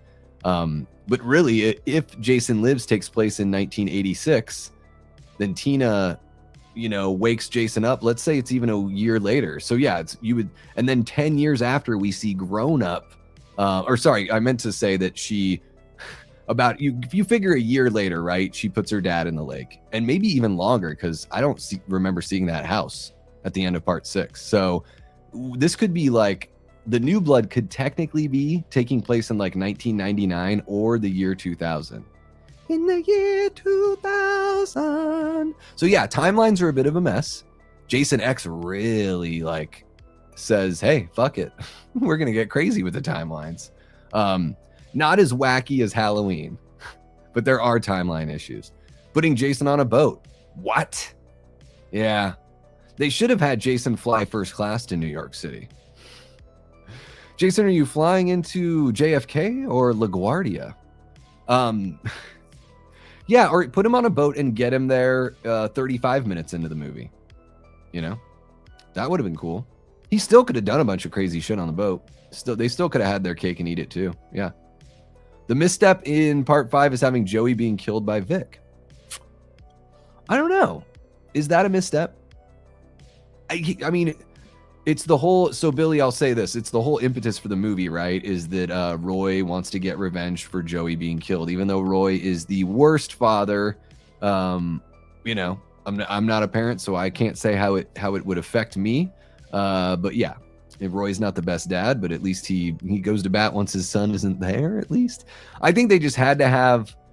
It wouldn't have been enough for it to be an accidental death because a big part of the plot in part 5 is the fact that the locals don't like the loonies. You know what I mean? They don't like the crazy kids hanging out in their neighborhood. So I think it makes sense. I think it has to be somebody living in that house. And yeah, they picked the guy that was the most intimidating looking one of them all. People don't understand the time gap from when Jason supposedly died to Pamela's attack in 1980. Oh, well, there's that too, right? Because Jason dies in the early 60s or something like that. Or sometime in the 60s. So there is a gap there. Well, and then even this doesn't necessarily need to be a timeline issue. I think this is more of a what's going on supernaturally is how does Jason go from being a dead child to a grown adult? I think it's supposed to be... I think when we catch up with Alice in part 2, I think it's only supposed to be 3 to 6 months after. And I say 3 to 6 because I can't remember exactly. I don't think it's that long after the first movie, but Jason is a grown-ass adult. So what the hell happened? What the hell happened there? Jason takes the love boat. The love boat. Ow, ow. The lake changes frequently. Not a huge fuck up, but noticeable. It's... Man, in part 3, you could tell that all the stuff with the lake looks like it was shot in a lot, and it looks like it's something that Ed Wood put together, where they dug a hole and put a tarp in it, and then threw dirt on the hole, and then just dumped a bunch of water in there. Paula is her name. Oh yes, Sissy is the other. Sissy's the one that gets pulled out of her slippers, right? Yeah. Sissy's got the, she's got that crop top football jersey on and those sweatpants. Oh damn, dude, Sissy is she's something else. I mean, her and Megan, it's a toss-up, right? The part 5 copycat killer used to bother me, but I've accepted it now. I just enjoy it for what it is. And I don't think it's a misstep either, Jamie, because something I've said here, more times than one, and I know I'm not the only person to say it, but it's basically like it's bringing back the plot from the original movie. It's another Friday the 13th film where a parent is getting revenge for the wrongful death of their child. And in both cases, the wrongful death of their child who happened to be disabled. So there's an extra layer of, just tragedy and sadness there, right? So I think that sort of turned me around on the copycat killer side of it. Like, I really don't mind that Roy is a copycat killer, because I'm like, well, he's really copying Pamela. He's dressed as Jason. I guess he's copying them both, but it's very similar to what Pamela was doing. Just everyone in the world of part 5, A New Beginning, they would know about Jason and they would know about Pamela. Both of those cases would be very famous, right? And I think for me, the part 5, the biggest misstep in part 5 is, maybe it is hiring, oh my gosh, why can't I remember the director's name right now? The guy hiring somebody that did porn, because he brings this sleazy nature to it. And it's okay for a slasher movie to have some sleaze. I think they all should have some sleaze. But we ended up getting a final product where you see 4 or 5 pairs of tits, and then the kills are just super lackluster. Part of that's the MPAA, but part of that is also on the creative team to not either shoot for coverage or, maybe go in and reshoot some of that stuff they had to. Maybe the studio would, prevent them from doing that. But there's something about part 5 where I just enjoy it less, because I'm like, I want to see the axe go into blonde chickie's stomach, like after she's, discovered her cocaine fiend boyfriend dead. We don't see the actual impact. There's so much like just cut away before the impact. It's a bummer. Jason never drowned as a boy, and everyone believes the nut bar known as Mrs. Voorhees. And that could be, because they never really explained it to us. So that could be true. That could be true. My whole theory, like what I wanted it to be, and the way when I watched the original movies, I'm like, she knew Jason was drowning and she let him drown. There was a moment where he was drowning and she hesitated because she thought of how easier her life would be without him. And in that moment of hesitation, she made that decision, and then there was nothing she could do. It was too late to try to save him after making that decision and having that hesitation.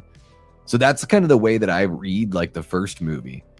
She has a flash. You see her seeing Jason as a boy yelling for help, and he's out in the distance. So it's like, it seems like he, she could have helped, right? But yeah, I don't think they're going to go that route in the show, but I do like that as a theory, Ryan. I do like that for sure. Hey, what's happening, Shoddy? Welcome on in, man. Hope you are doing very, very well. We got Chud's Corner hanging out. What's happening, Chad? Welcome on in. Let's see here. Jason wasn't a very good swimmer. The way she says swimmer, it's almost like she's doing the mid-Atlantic accent, right? 5 and 6 had 3 cast members from Return of the Living Dead. Yeah, man. I mean, part 5 has, Vic and Demon are both from Return of the Living Dead. Who from part 6 was in Return of the Living Dead? Oh, Tom Matthews. I was trying to think of one of the side characters, Ryan. I'm like, oh, which one of the punks was in Jason Lives? Oh, yeah, just the most important one. Yeah, Shoddy, I am cat sitting for my sister, so I'm at her place. Yeah, a little bit of a different background today. Was adding Freddy Krueger in Jason Goes to Hell a misstep? I just think teasing it without having shit figured out.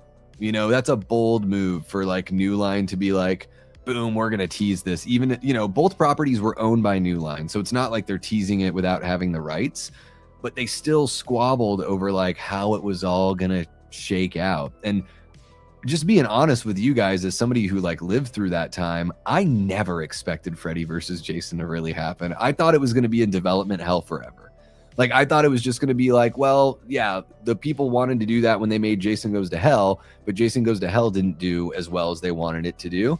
And then, you know, that every now and then there's just changeover with like the, you know, with the executives at studios, and you can lose, like when a new executive comes in, I don't know if it happened around that time, but I would imagine within that 10 to 12 years or whatever it was, that they may have replaced some executives. And those people, if they're not attached to a project, they don't really care. So I was surprised, like when it finally got announced that it was happening. Yeah, the continuity in general, that, you know, and all the big threes have their own continuity issues. You know, in A Nightmare on Elm Street, the lore with Freddy is all over the fucking place. It's like every movie they're changing the lore and his abilities and stuff. You know, in Halloween, there's all the multiple timelines. They do change the lore there as well. I would say like Friday the 13th is probably the most consistent, but that doesn't mean that it is without a blemish on its record as far as all that goes.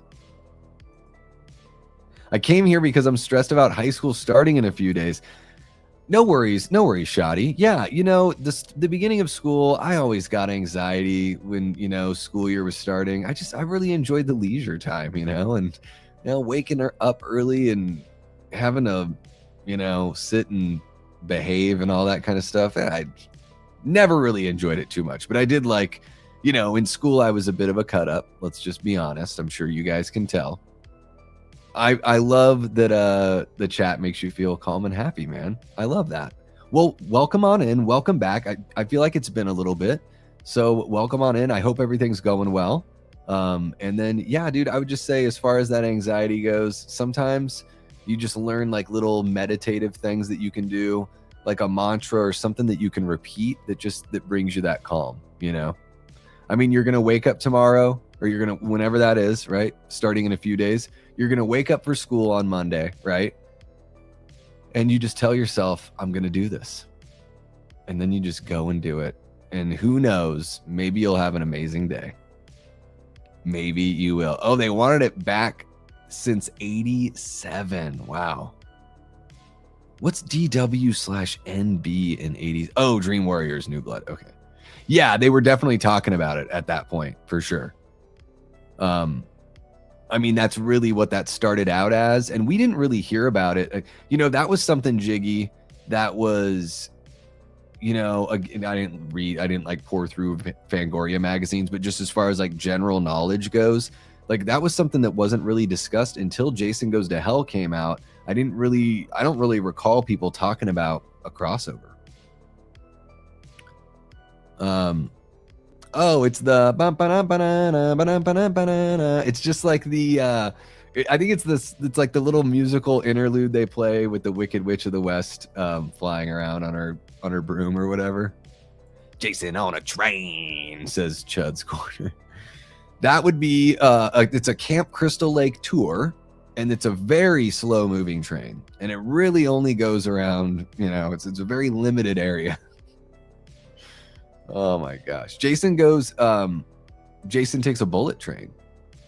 Jason takes Japan. Putting Jason in New York City was another bit of silliness. It's definitely not my favorite theater experience. Yeah, I think it's a bit of a misstep as well. Like, and if you're going to go to the location, like squeeze the juice out of the location if you can, right? Don't just go there for like the one scene with the punks. I think that's got to be one of the only things they shot there. Like, I don't even know how many days they were really there. It's crazy. It is pretty crazy. Let's see here. Jason in New York was ridiculous. They literally filmed only about a few minutes in Times Square. What a missed opportunity. Well, it's so expensive to film in New York. That's the problem. It's very expensive. So I get why they didn't want to do it and why you substitute Vancouver for New York City. Like, I understand that, but yeah, at some point, you got to actually spend some time there, right? I mean, because what, like, that trailer is like better than the movie.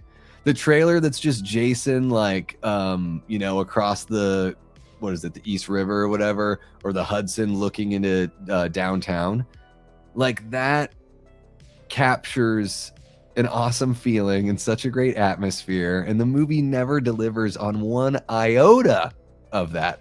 But The Darkest Side of the Night is a fucking banger track. I do think it's a really good song. It is a classic cheesy 80s song, but it is a damn good classic cheesy 80s song.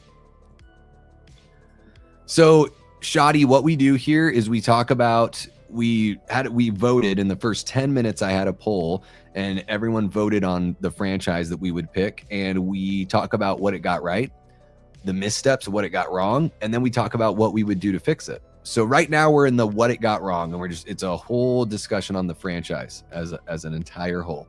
What's up, Gussie DA Studios? I'm like, did you mean to write fussy? Probably not pussy, because the G and the P are way too far apart. Yep. You know what I'm talking about? It just looks like this crappy man-made pond, right?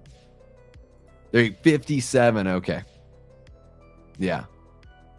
So Jason would be about 33, 34. And that tracks with how old he is in part 2, right? It's all very confusing. It is. Having a copycat killer brings way more to the character, showing that he's well known. Well, it definitely does. And I think it's an homage to Pamela, too. That's how I see it as well. Yeah. We got Carrie Craves Cinema jumping on in, one of our great channel members and Death Squad mods. How are you doing, Carrie? So good to see you. So good to see your lovely face in your icon there. Carrie, I think you got cute hair. I like your hair, Carrie. How about that? Hope you're doing well, miss. So good to see you, friend. Holy cow, Eli Cortez. What's happening, Eli? So good to see you. One of our great channel members, an amazing pillar of the community here in horror YouTube and physical media YouTube as well. Really just you. I'm just going to give the whole YouTube to you, Eli. I hope you're feeling better, man. I know we haven't seen you for a handful of days, and I know you're like fighting that sickness for a bit. So I hope all is well. And to piggyback on that, I hope that no one else in the house got sick. It is going around, like out here in the Phoenix area, it is going around. Like my girlfriend is, her kids are dealing with that, and be lucky if she doesn't get sick from all that. And I was working earlier today and had to deliver some Mucinex and COVID tests and stuff. So that shit's going around. It is definitely going around. Holy cow, Eli Cortez has been a channel member for 24 months. If you're paying attention, that's 2 years, everyone. Holy cow. Eli, thank you so very much for being a channel member, being a moderator I can trust, and a moderator that, promotes other people's channels and keeps things clean in here and all that awesome stuff, man. Thank you so very much. And yes, Death Squad, you guys do rock. You get the Eli Cortez and the Davey Death Ray stamp of approval. There you go. I have a lemon Oreo thins. Oh my gosh, that sounds amazing. I love lemon. I think lemon is a really underrated flavor in desserts. Wild opinion to have, I know. I think lime as well. Lime and like candy is way underrated. Lime now and later is the best candy ever. That's the best one. Yeah, I wish I could do that with college. Holy cow, Rebel Sky dropping a $20 super chat. Rebel Sky, thank you so very much. That is incredibly generous and so very sweet. Thank you. Rebel Sky says, I'd love a Friday the 31st, Jason versus Michael Myers. They celebrate both holidays for a full week, then the big bash on Halloween at Crystal Lake. They mock Michael, which draws him out, and he and Michael will face off brutally. Well, it would be brutal to see those guys fight, right? I've seen fan films where they pit those two characters against one another. Chad, if you are in the chat, how do you think it would go? Michael versus Jason. See, I think Michael would win, but Michael's my boy, and maybe Chad isn't the right person to ask because Chad has played Michael in 3 really great fan films, right? 3, right? Or maybe you've played him in others, and I'm totally ignorant. But Chad, I think you've played Jason as well, right? I don't have your IMDb pulled up. But yeah, I think watching Friday the 31st. So it's a Friday, October 31st. Okay, I do like the idea, Rebel Sky. Crossovers for me, as far as like films go, I don't need any crossover films. I don't know what it is about it. Like, they just don't really do it for me. But I would love to see this idea as like an animation or like a graphic novel. I do love that idea. I think Jason or Michael would just rip Jason to shreds. I just think he's too strong for him. Because Jason might be a magical creature or like a mystical creature, something like that. Michael is straight up a force of nature. Like, Michael is like the hurricane that's going to destroy the town, or the tsunami that's going to wipe out a city. You know what I mean? Like, you can't do anything about it, and you can't hurt him, and you can't really stop him, you know? Although it'd be an awesome fight to see. And thank you so much again for the $20 super chat, Rebel Sky. That is so very generous. Thank you. Part 4, forgetting about Gordon was a misstep. Oh, well, do you think he lived from the jump? I don't know if he lived. Gordon. Guys, take a drink every time you hear the name Gordon in final chapter. Oh my gosh, you'd be dead by the end of the movie. Hey, no worries, man. You know, I've noticed that here in YouTube land, you know, sometimes people take breaks or whatever. It's, you know, we all have lives to live and everything like that. So yeah, absolutely. You're always welcome to hang whenever, Shoddy. Yeah, I saw what you had put in there about, you know, stress with like an ex-girlfriend and stuff. Here's one thing I've learned is when you go no contact and you don't respond, and you know, if somebody makes it clear that they don't want to either be in your life, or they don't want to have whatever the arrangement is that you've had with them, and they make that super clear, I think the respectful thing and the respectable thing to do is be like, all right, cool, I'm walking away and I'll just let you be. And I hope you have a good life, and I'm just going to go live my life, you know? And, you know, sometimes people will try to drag you into their stuff, and you just say no.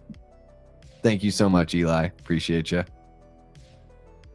All right, guys, let's see what we got. Wow, we got about 20 minutes left before I've actually got to pack up, because I'm going to go watch, what is this movie called again, Joe? The End of Oak Street? There's not a house in the title. The House at the End of Oak Street. God, I would not be surprised if that was the name of the movie. Jason to Busan. Yep. I love it. I love it so much. Train to Busan's a really good movie. I think that's celebrating like, what, 10 years? Is it already 10 years? It's crazy. Let's see here. I don't know if I've seen that one, Ryan. The ones that I've seen with Jason, gosh, I'd have to go through a list and take a look. Yeah. And really, guys, there's sometimes when I start watching a fan film, if like right away, if I get the feeling that like the production value isn't quite there, like I might just skip away from it, you know? Like what I love about fan films, the era that we're in right now, is that there's a sliver of difference between the production value. When people know what they're doing, yes, you can still tell that it's not millions of dollars that have been spent, but it's still a very, like, it is, you're kind of splitting hairs on as far as the look and everything goes, depending on who's putting it all together. I mean, a lot of like what makes a film end up looking like a film is going to be in the post-production process, you know, the way you can digitally augment the film, all that kind of stuff. Yeah. I will forever defend Jason Takes Manhattan as a great slasher flick. I have so much fun with it, and it feels very different from the usual Friday the 13th film. I mean, to me, it feels very similar to the usual. It's just different settings.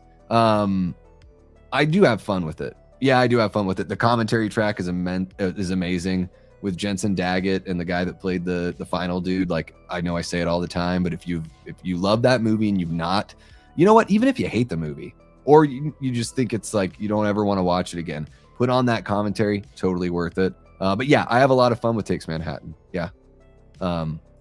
I truly do. I know that it's still not great, but I have fun with it.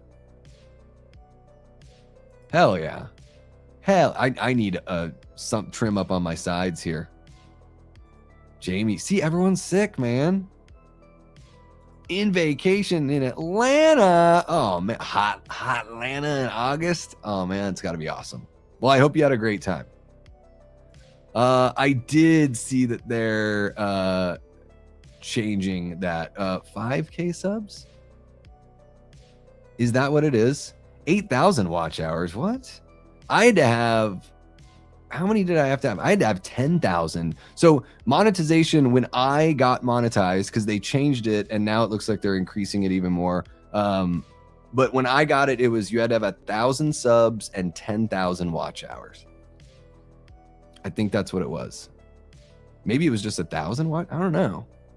That's crazy. Is that really what it is? I'm gonna have to look into that, Shoddy. Yeah, because I guess they're gonna take away my money. I think it's so Shoddy. I'm going to read into it after. I heard something different than what the numbers you're putting up there, which is why I want to dig into it and look for myself.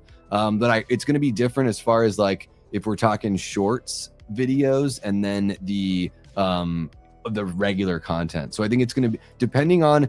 I think what YouTube is trying to do is there are a bunch of AI slop channels that only do shorts. They don't make long form. They never go live because it's just. Somebody either, somebody just makes these in a, they use a handful of AI tools and they put these things together. And I think YouTube wants to crack down on that because what's to stop one person from having 5 different AI channels that are getting a bunch of engagement, but it's just like soulless, it's just all AI slop. Like there's not even a human's voice. The only human thing that's going on is typing in the prompts. And I don't think that's enough. I mean, I use AI for little things, that logo right there, that logo right there. But I'm not going to use it to replace myself. Brian, Claudio, key lime pie. Good shit. Good shit. Okay, guys, here we are. We got about 20 minutes left. How would you fix Friday the 13th? And I know at the beginning of the stream, I was like, we could go through and say things we would have done to fix it. I think we've kind of done that through like what they did wrong, talking a little bit about like the things we would have changed or things that they could have changed. What would you do? We're getting Crystal Lake and all that. That's fine and dandy, but we don't know anything about a film other than they say one is coming. But we don't know anything about the direction. We know that it's apparently happening and apparently will look like the Jason universe Jason. So how would you fix if you were going to make a Friday the 13th movie 17 years since the first official entry in the franchise? What would you do to fix it? Just talking about the film. That's what I want to know from you. I've played both Jason and Michael. My special boy. Yes. That's the one. And I had the name on the tip of my tongue, Chad, and I didn't want to get it wrong, but I was like, that's why I was like, you've played Jason, right? I was like, I'm fucking 98% sure that Chad's played Jason as well. And yeah. Guys, if you've not seen My Special Boy, or you've not seen the Haddonfield Nightmare and The Last Nightmare. So the Haddonfield Nightmare leads into The Last Nightmare, which are films. Those Halloween films are from Braden Timmons, the Haddonfield Nightmare and The Last Nightmare, and those are legacy sequels to H2O. So if you're an H2O fan, you got to check those out. And Chad, our guy Chad here, Mr. Chud's Corner, plays Michael in The Last Nightmare Parts 1 and 2 there. Yeah, I'm so excited to see Braden do some more original stuff too, because what I love about the fan film thing is it's a great place to not necessarily practice, but it's a good place to hone those chops for young filmmakers, and to show what you can do. I'm going to show other people like, hey, I can do this. So when I've putting out my next original movie, because Braden's done original stuff aside from that, but anywho, we're here to talk about how we would fix Friday the 13th. I'll glaze my buddies another time. It's 4,000 subs. Is that what it is? Yeah. Well, I mean, it wouldn't affect him yet, right? It would affect him in January of 2027. 1,000 subs and 8,000 watch hours or 20,000 short views. Yeah. Okay. That's what I thought it was. Yeah. So I should be good. Whew. Thank you, Deep Red and Jamie. Yeah. Gotcha. So, but those are, it's an or thing, right? Yeah, it's an or thing. I think they really are. It's YouTube and Google's way of saying like, we don't want to fuck with these AI slop shorts channels. You know, I think they see a lot of those out there. There's one thing that's really pissing me off, guys, is when I'm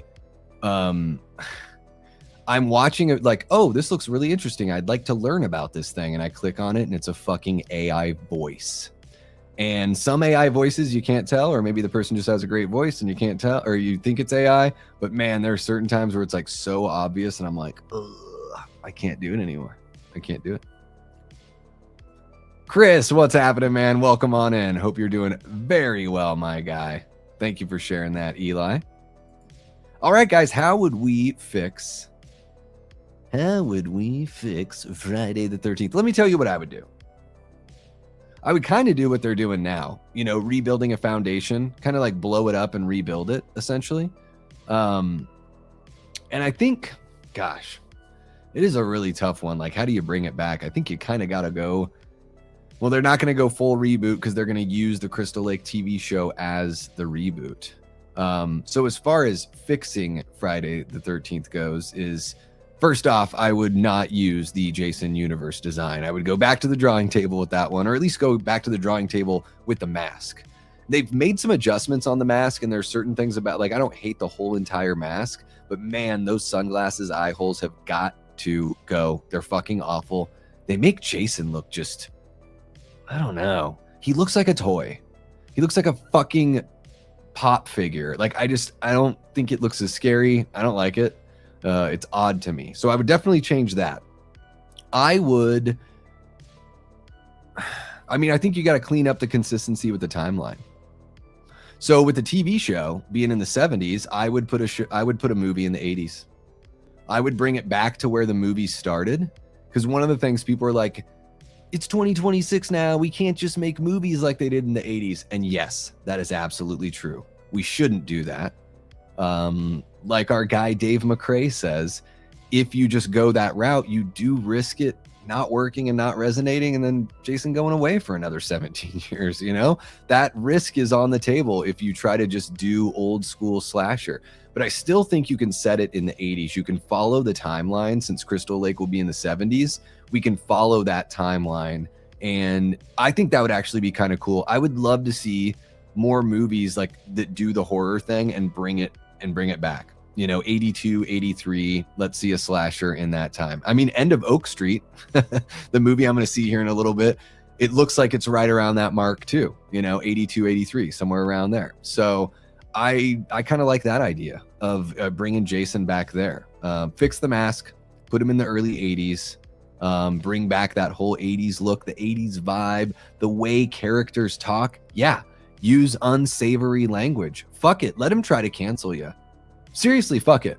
Like, look what it did for the Odyssey when one side of the feelings spectrum like got all like about the Odyssey. It still did great. Sometimes the controversy can work. I just think write that movie like you would have written it in 83. And yeah, that's what I would do. I would you know, maybe a little bit of boobage, but I wouldn't be too hardcore about it because I don't think it's absolutely necessary in slashers the way that it felt like it was part and parcel back in the day. Practical effects, yeah, absolutely. Get Greg Nicotero away from the mask. I'm just going to keep on talking about the mask. I'm trying to think of like what kind of filmmaker I would want to bring in for something like, yeah, obviously, you know, my guy Vin would absolutely kill it, but I'm trying to just think of in the scope of like, you know, I understand the way these things work and you know, what these studio execs are most likely to do. I don't know who would direct a really good Friday the 13th movie. Like, what director working now would be really good for that. And I'm trying to think of somebody that hasn't just done that already. Like, don't want to hire the guy that did In a Violent Nature to do Jason Voorhees. That is basically Jason Voorhees. So I'm like trying to think a little creatively. I don't know. That's a good one. I'll have to think about that a little bit. I think I will. Fuck it, Mary Lambert. Just joking. I'm gonna see what you guys are saying here.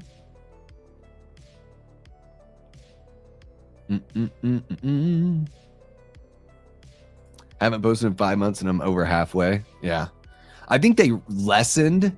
It's crazy. So when I got it, it was 1,000 subs, 10,000 watch hours, something like that. And then, but then like I heard for like a year or a couple, maybe within the last couple years, there were like 500 subs and then a different, like a lower amount of watch hours, and they must have gone back on all that. I don't know. Once you're monetized, I don't know how to like dig in and find that stuff in the studio. I'm kind of a dummy. Go little is what they need to do. Do a small reboot and see what fans want, and do something new and small. Why would she return though? I must have missed what you're saying or what you're responding to here. Sorry, Ryan. If you could tell me who the she is, if you're talking to me, maybe it's you're chatting with somebody else. I don't know. Let's see here. The mask has actually grown on me a lot. Well, they made some changes. They've definitely scuffed it up a lot more, but they have not changed those eye holes. They're really big. They are like oblong rectangles, and they're like kind of close together. It's a little like derpy Jason, you know, even more derpy than Jason already is. Like Jason's derpy. His mask shouldn't be derpy. You know what I mean? Yeah. It's such a shame, Shoddy, because I think Mike P. Nelson, based on what I saw from Silent Night, Deadly Night, he's capable of so much better than what we saw in Sweet Revenge. But again, it's a really limited budget. They probably shot it like maybe they got a week to shoot that. Maybe. I think that's what it was, $1 million in a week, something like that. Well, of course. I mean, I can't just name all my buddies. I try to be fair, Eli, when I do that stuff, because I'm like, well, that's obvious. And I try to also think like, what's something that's like something I would want that actually would be relatively likely, you know? Imagine Nolan picks his first horror film as a Jason Friday the 13th. Well, that would be nuts. I think if Nolan, you bring up an interesting point or an interesting topic there, Chad. Nolan doing horror, because he's, you know, he recently talked about it. I think Obsession has a lot of like more serious big time filmmakers talking about horror in general, just because of what Obsession's been able to do. And I don't think Nolan, that would be amazing. If he did make one, it would look so awesome. It would look really cool. Just don't have the camera so close. In the Odyssey, the camera's way too close all the time. You're using an IMAX camera and then you're shoving it in people's faces. It's really weird. Like, it's so funny. He's known for having movies that look really good, and like, it's not like it looks bad. It's just like, I don't know. The Odyssey didn't feel very epic in a weird way. Visually speaking, it didn't feel very epic. But I would imagine that Nolan would pick some like old timey, I don't know, like he would want to do like Dr. Jekyll and Mr. Hyde. Something that's like high art horror, the original elevated horror, you know what I mean? And because there's something about Nolan where he really is he's into the old fashioned, and he is into like Jason would probably be like too in chic. You know what I mean? It would be more like, what can I bring back that no one's been thinking about? Like what he did with the Odyssey. And then even what he did with Batman, because Batman had gotten so far away from what he ended up doing with it that it felt like it was the snap back, you know?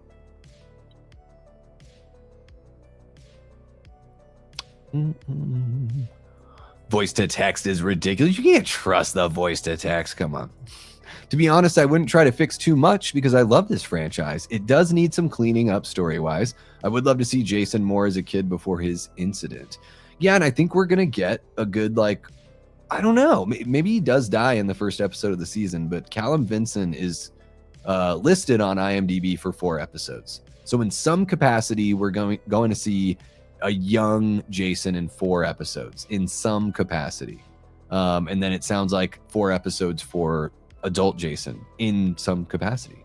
So yeah, we should be getting more of Jason as a kid. I like that idea of like, I want to see more of that relationship. We're going to get that in Crystal Lake. So what I'm sort of thinking, Carrie, is like, yeah, when you end up going into the movie version, how about we make the mother connection even stronger than it was in the original franchise? Because they kind of lose it. Like, it's conveniently comes back in the you know what I mean? Like, part 2, absolutely, Jason's mom is a part of the thing. Then at the end of part 3, for no reason, an undecapitated Pamela Voorhees jumps out of the mud lake and pulls Chrissy in. That's weird. How does she have her head? When did she get her head back? What happened there? That is seriously like an idea that like they had 10 seconds to come up with an idea. They were running out of time to shoot and they just had to do something. But really after part 2, we don't see Pamela in a meaningful way until, wow, Freddy versus Jason, right? That's crazy. Pamela just got like extracted from the franchise. So there you go. Carrie, because of what you said here, it led me to, this is another thing I would do. I would make sure that we never lose the connection to Pamela. Like, it's gotta be some part of the story in every film. She is the reason for Jason's season. So you don't need to dwell on it forever. But I do think it needs to be, people shouldn't forget about Pamela. I think that's the thing. I think that's what Crystal Lake is trying to do, is like, hey, you're not going to forget her. Like, this is going to reshape the way that this whole generation is going to view Friday the 13th, the generation that comes up with Crystal Lake, you know what I mean? They're going to have a reshaped version of Friday the 13th to experience when they go back and experience the films for maybe the first time, right? And then for us, longtime fans and everything, especially those of us that were born in the 70s and 80s that ended up growing up with these when they were either on cable television or in the theater. Like, I think for us it's going to sort of reframe and recontextualize the way that we look at the franchise. And it is one of those things that for a long time we just weren't thinking about Pamela, and she's such a big part of the story. It is crazy that we forgot that. That's like, I don't know. That's like a Scream movie never mentioning Sydney or her mom. It's just like, what? What are we doing? And even with like in the Scream franchise, yeah, they got away from the mom thing, but it was a topic, like it was something that was thrown around up through the 4th movie, right? I don't know if 5 or 6 really like mentions Maureen or anything like that, that much, but they kept it going in that franchise. It was a really big deal. Like, it is the reason why Sydney's targeted is because of what her mom did. It is the sins of the mother, right? And then in Friday the 13th, it's Jason is resurrected or, becomes this revenant, seemingly becomes this revenant to get revenge for his mother, or at least to answer her call of revenge that she, made for him. So yeah, I'd make sure that we don't lose the Pamela connection. Sorry guys. Once I get off on a thing or, on a thing, I'm sort of on that track for a little bit. I appreciate you guys, riding the rail shooter with me, as it were. Only way I would fix the series is I wouldn't have made 8 or 9. You just go right to Jason X, right? Jason X. I got a love-hate thing with Jason X, man. We didn't even really talk about it. Like, and that's okay. Like, I get it. It's really fun and it's really silly. I have a tougher time, like, enjoying it the way that I enjoy something like Takes Manhattan. That's the best one. Yeah. It's like, I see him. Oh man, that's my favorite one from like when I was a child, right? But I also do see Richard Brooker. Those traps, man. The traps and the bald, like the totally bald head. It's just something about it that's so, it's just such an iconic look. I think so too. I think so too. I know not everyone's the biggest fan. Every interaction I've ever had with Vin, he's always been so incredibly like gracious and sweet and everything like that. So I've never had any weirdness with him or anything. Contrary to popular belief, or just what one troll said one time, I'm not in business with him or anything like that. I like what he does, you know. And I think he would do a very good job. I think that he would, if Womp Stomp were able to make an official Friday the 13th film, I think that it would be more pleasing to the fans than anything else they could do, honestly. How about we put it on Christopher McQuarrie? Dude, well, he would not say yes unless, is Christopher McQuarrie a Friday the 13th fan, Prince? Because I mean, the dude makes like Mission Impossible movies, right? So Christopher McQuarrie's probably like, do I ever have to work again? Do I really want to make a slasher movie? But I think he could make a pretty epic one. 7 days. Thank you, Chris. Chris getting attacked by Jason. He had no mask on, so he doesn't fit the timeline. Well, they do talk about that, yeah.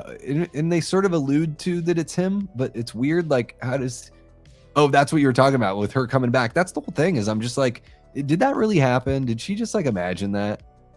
I don't know. It's not Jason's MO to like not go for a kill, just to go for the kill. It's not Jason's MO to not wear something over his head. It's not Jason's MO to ever try to do anything that could be construed as sexual in nature, right?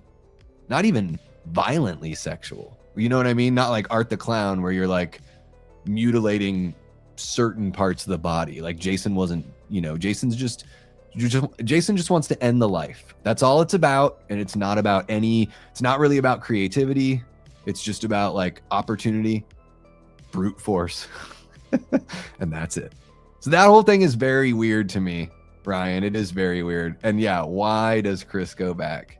And why does she cock tease Rick forever? Rick's like, look, lady, you wrote me a letter and told me to meet you here. Or however people communicated back then. I have no idea. You called me on the payphone. You invited me here, and it doesn't seem like you want me to be around you. It's very odd. It's very, very odd. I do too. I want to see and Never Hike Alone brought that to the forefront. My Special Boy, the fan film where Chad plays Jason, that's part of it too. The fans have cared more about Pamela than anyone else. It's unfortunate. It is unfortunate. We want Womp Stomp. Womp, womp, womp, womp, womp, stomp. If only he could convince his mask company to hurry up with the pre-orders.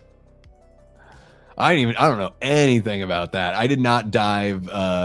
My contribution to those campaigns, I must have missed that. If there was something for the mask to order the Ghost Jason mask, I don't know. I just got Blu-rays and stuff, signed stuff, you know. But I do have a kick-ass NECA Jason mask with like, how many signatures do I have on there? 8 or 9, something like that. I don't know. Well, guys, there we are. 2 hours, 4 minutes. We have dug up once again. I mean, we're not the first people. We're not the second people to dig up Jason Voorhees' old bones, and Pamela's bones right along with him, and even talked about Elias a little bit. Elias got a little play here. Roy got a little play. How about that? I don't think we missed anything that's like, is there anything like really huge that we really, really got to talk about? I think we got everything, guys. That was a damn fun chat.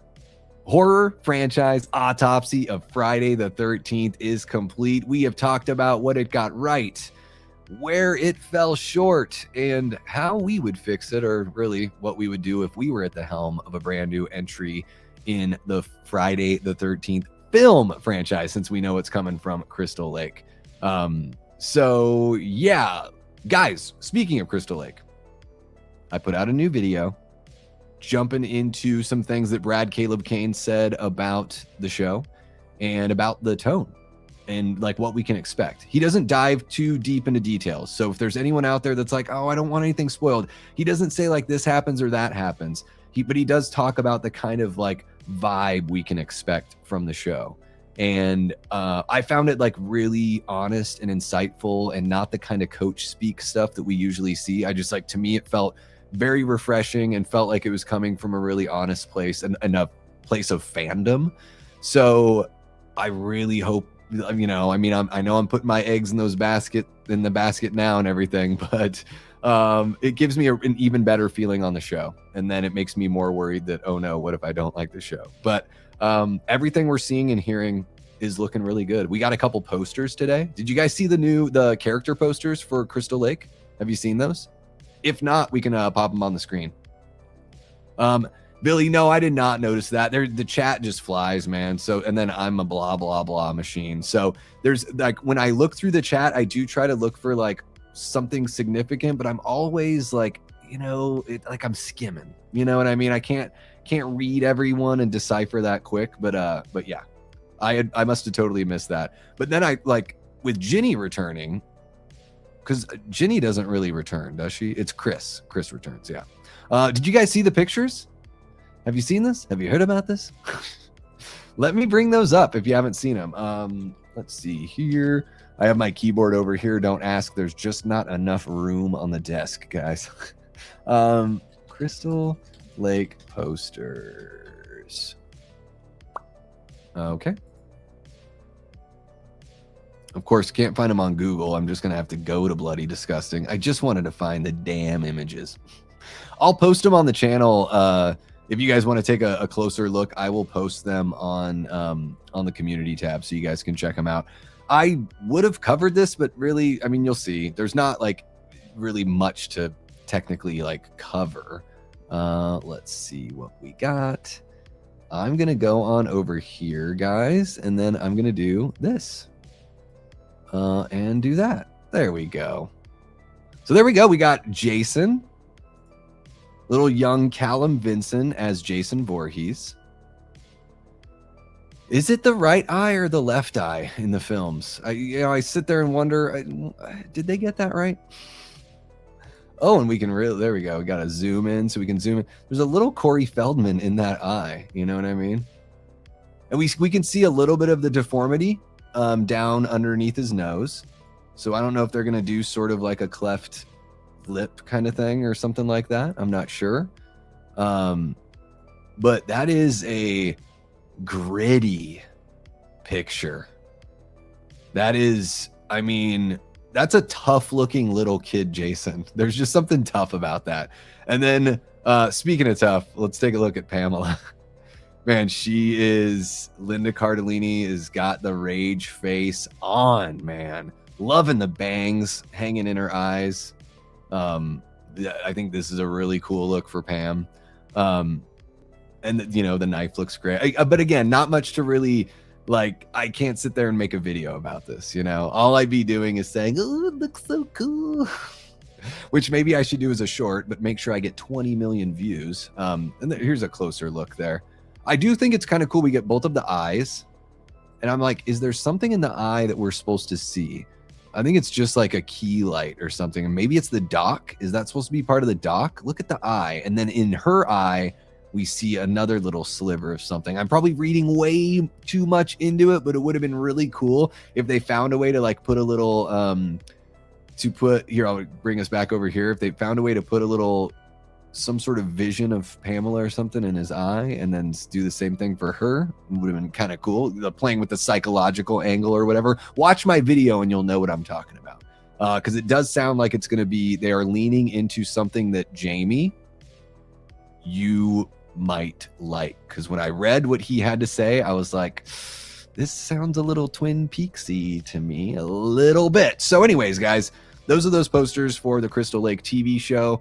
You all have been awesome. Thank you so much for kicking it with me. I got to run out and watch the end of Oak Streak with Joe from Media Poop Shoot. But I want to shine a light on everyone that dropped a super chat or shared a milestone here today. Paula Fitzhenry with a $5 and another $5 to follow it up. We got Jigsaw with a $5 and another one as well. Thank you so much to Paula and Jigsaw there. Jeff Down is Up dropped a $5 as well. That's our super chat goal met right there. And then Joe from Media Poop Shoot dropped a 500 joules, which is a power potion. It looked very delicious. Jeff dropping a 200 joules. He's just jamming. He's just jamming. Eli Cortez is celebrating 2 years of channel membership. That is incredible. And Rebel Sky dropped a 20 bucker. Holy cow. Whenever I see something that's not a 2 or a 5, I just get tingly all over. I don't know what to say. Thank you guys so very much for supporting the channel, from just hanging out, discussing, being cool being cool with rolling with my bullshit. You know what I mean? Like, oh God, what's Davey gonna make us do today? We have to talk about Friday the 13th again. But really, guys, thank you so very much for the participation, for being sweet and awesome to each other. I think the community is amazing here, and we want to keep it that way, but we want it to grow at the very same time, right? So you guys are instrumental in making people feel comfortable and making people feel like they want to come back here. It's not all this side of it. Like, the community is such a big part of it. You guys prove that day in and day out, stream in and stream out.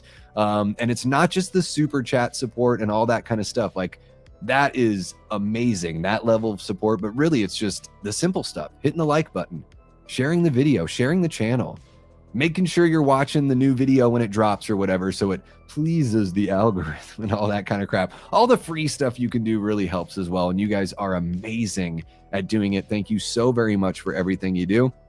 Shout out to the Patreon members and the YouTube channel members. Shout out to Ryan for 10 joules, sending me that Mario gold coin. I love to see it. And yeah, guys, I will be back, I don't know, sometime this weekend. I think it's going to be Saturday night. We're going to do something for The Fly. And I know that not everyone, it's The Fly's 40th anniversary on Saturday. That is the actual anniversary. So, we've been doing a lot of watch parties here lately. I know they're not everyone's favorites, and I know that some people absolutely love them. For me, I'm kind of in the middle. I'm just sort of like, roll with what you guys want. I can find a way to engage the audience and keep stuff going while we're watching the movie and everything. But I'm also into just having a stream where we, talk about and celebrate David Cronenberg's The Fly from 1986. We could just do that the way that we did with Jason Lives the other week. We just had a stream where we celebrated the movie and talked about what we loved, and that's pretty cool too. So I'm gonna put that up to you guys if you want, and we can combine the two. We can have a little, guys, let's have a 20-minute chat about how much we love this movie and the things we love about it, and then let's watch the movie. We could also do that. So anywho, I will put that up to you guys. I'll put a poll out there. Davey loves his polls. And then yeah, I'll let you guys decide. All right, Duncan, they're saying goodnight to you, bud. I don't know where the fuck Duncan is. Try to bring up your channel and other streams. That's very sweet. Hopefully they don't get pissed off at you for doing that. I'm totally cool with people talking about that stuff here, but I know not everyone's the same. Tag this channel on other videos that you watch. You do that, or I should do it. I've never thought about doing that. I don't want to get too, in the weeds on all that, but I do, Ryan, I really do appreciate you putting out the word there for sure. I think that's a big way to find new channels out there, is just from what everyone else is watching. So thank you guys so very much. You all are beautiful. I love you all. Each and every one of you. That is right. All 3,193 of you, or however many are out there. Even the secret watchers, you still get love, because I just think that's the right way to do things. But the secret watchers, I love you. It doesn't mean I like you, but I love you. I love you. I wouldn't feel right if I didn't show love for humanity. So anywho, you guys are amazing. I'll see you this weekend. It'll be Saturday night, probably 10 p.m. Eastern, but until next time, I've been and will continue being Davey Deathray. I didn't want to hit my friggin' head on the mic. Take care.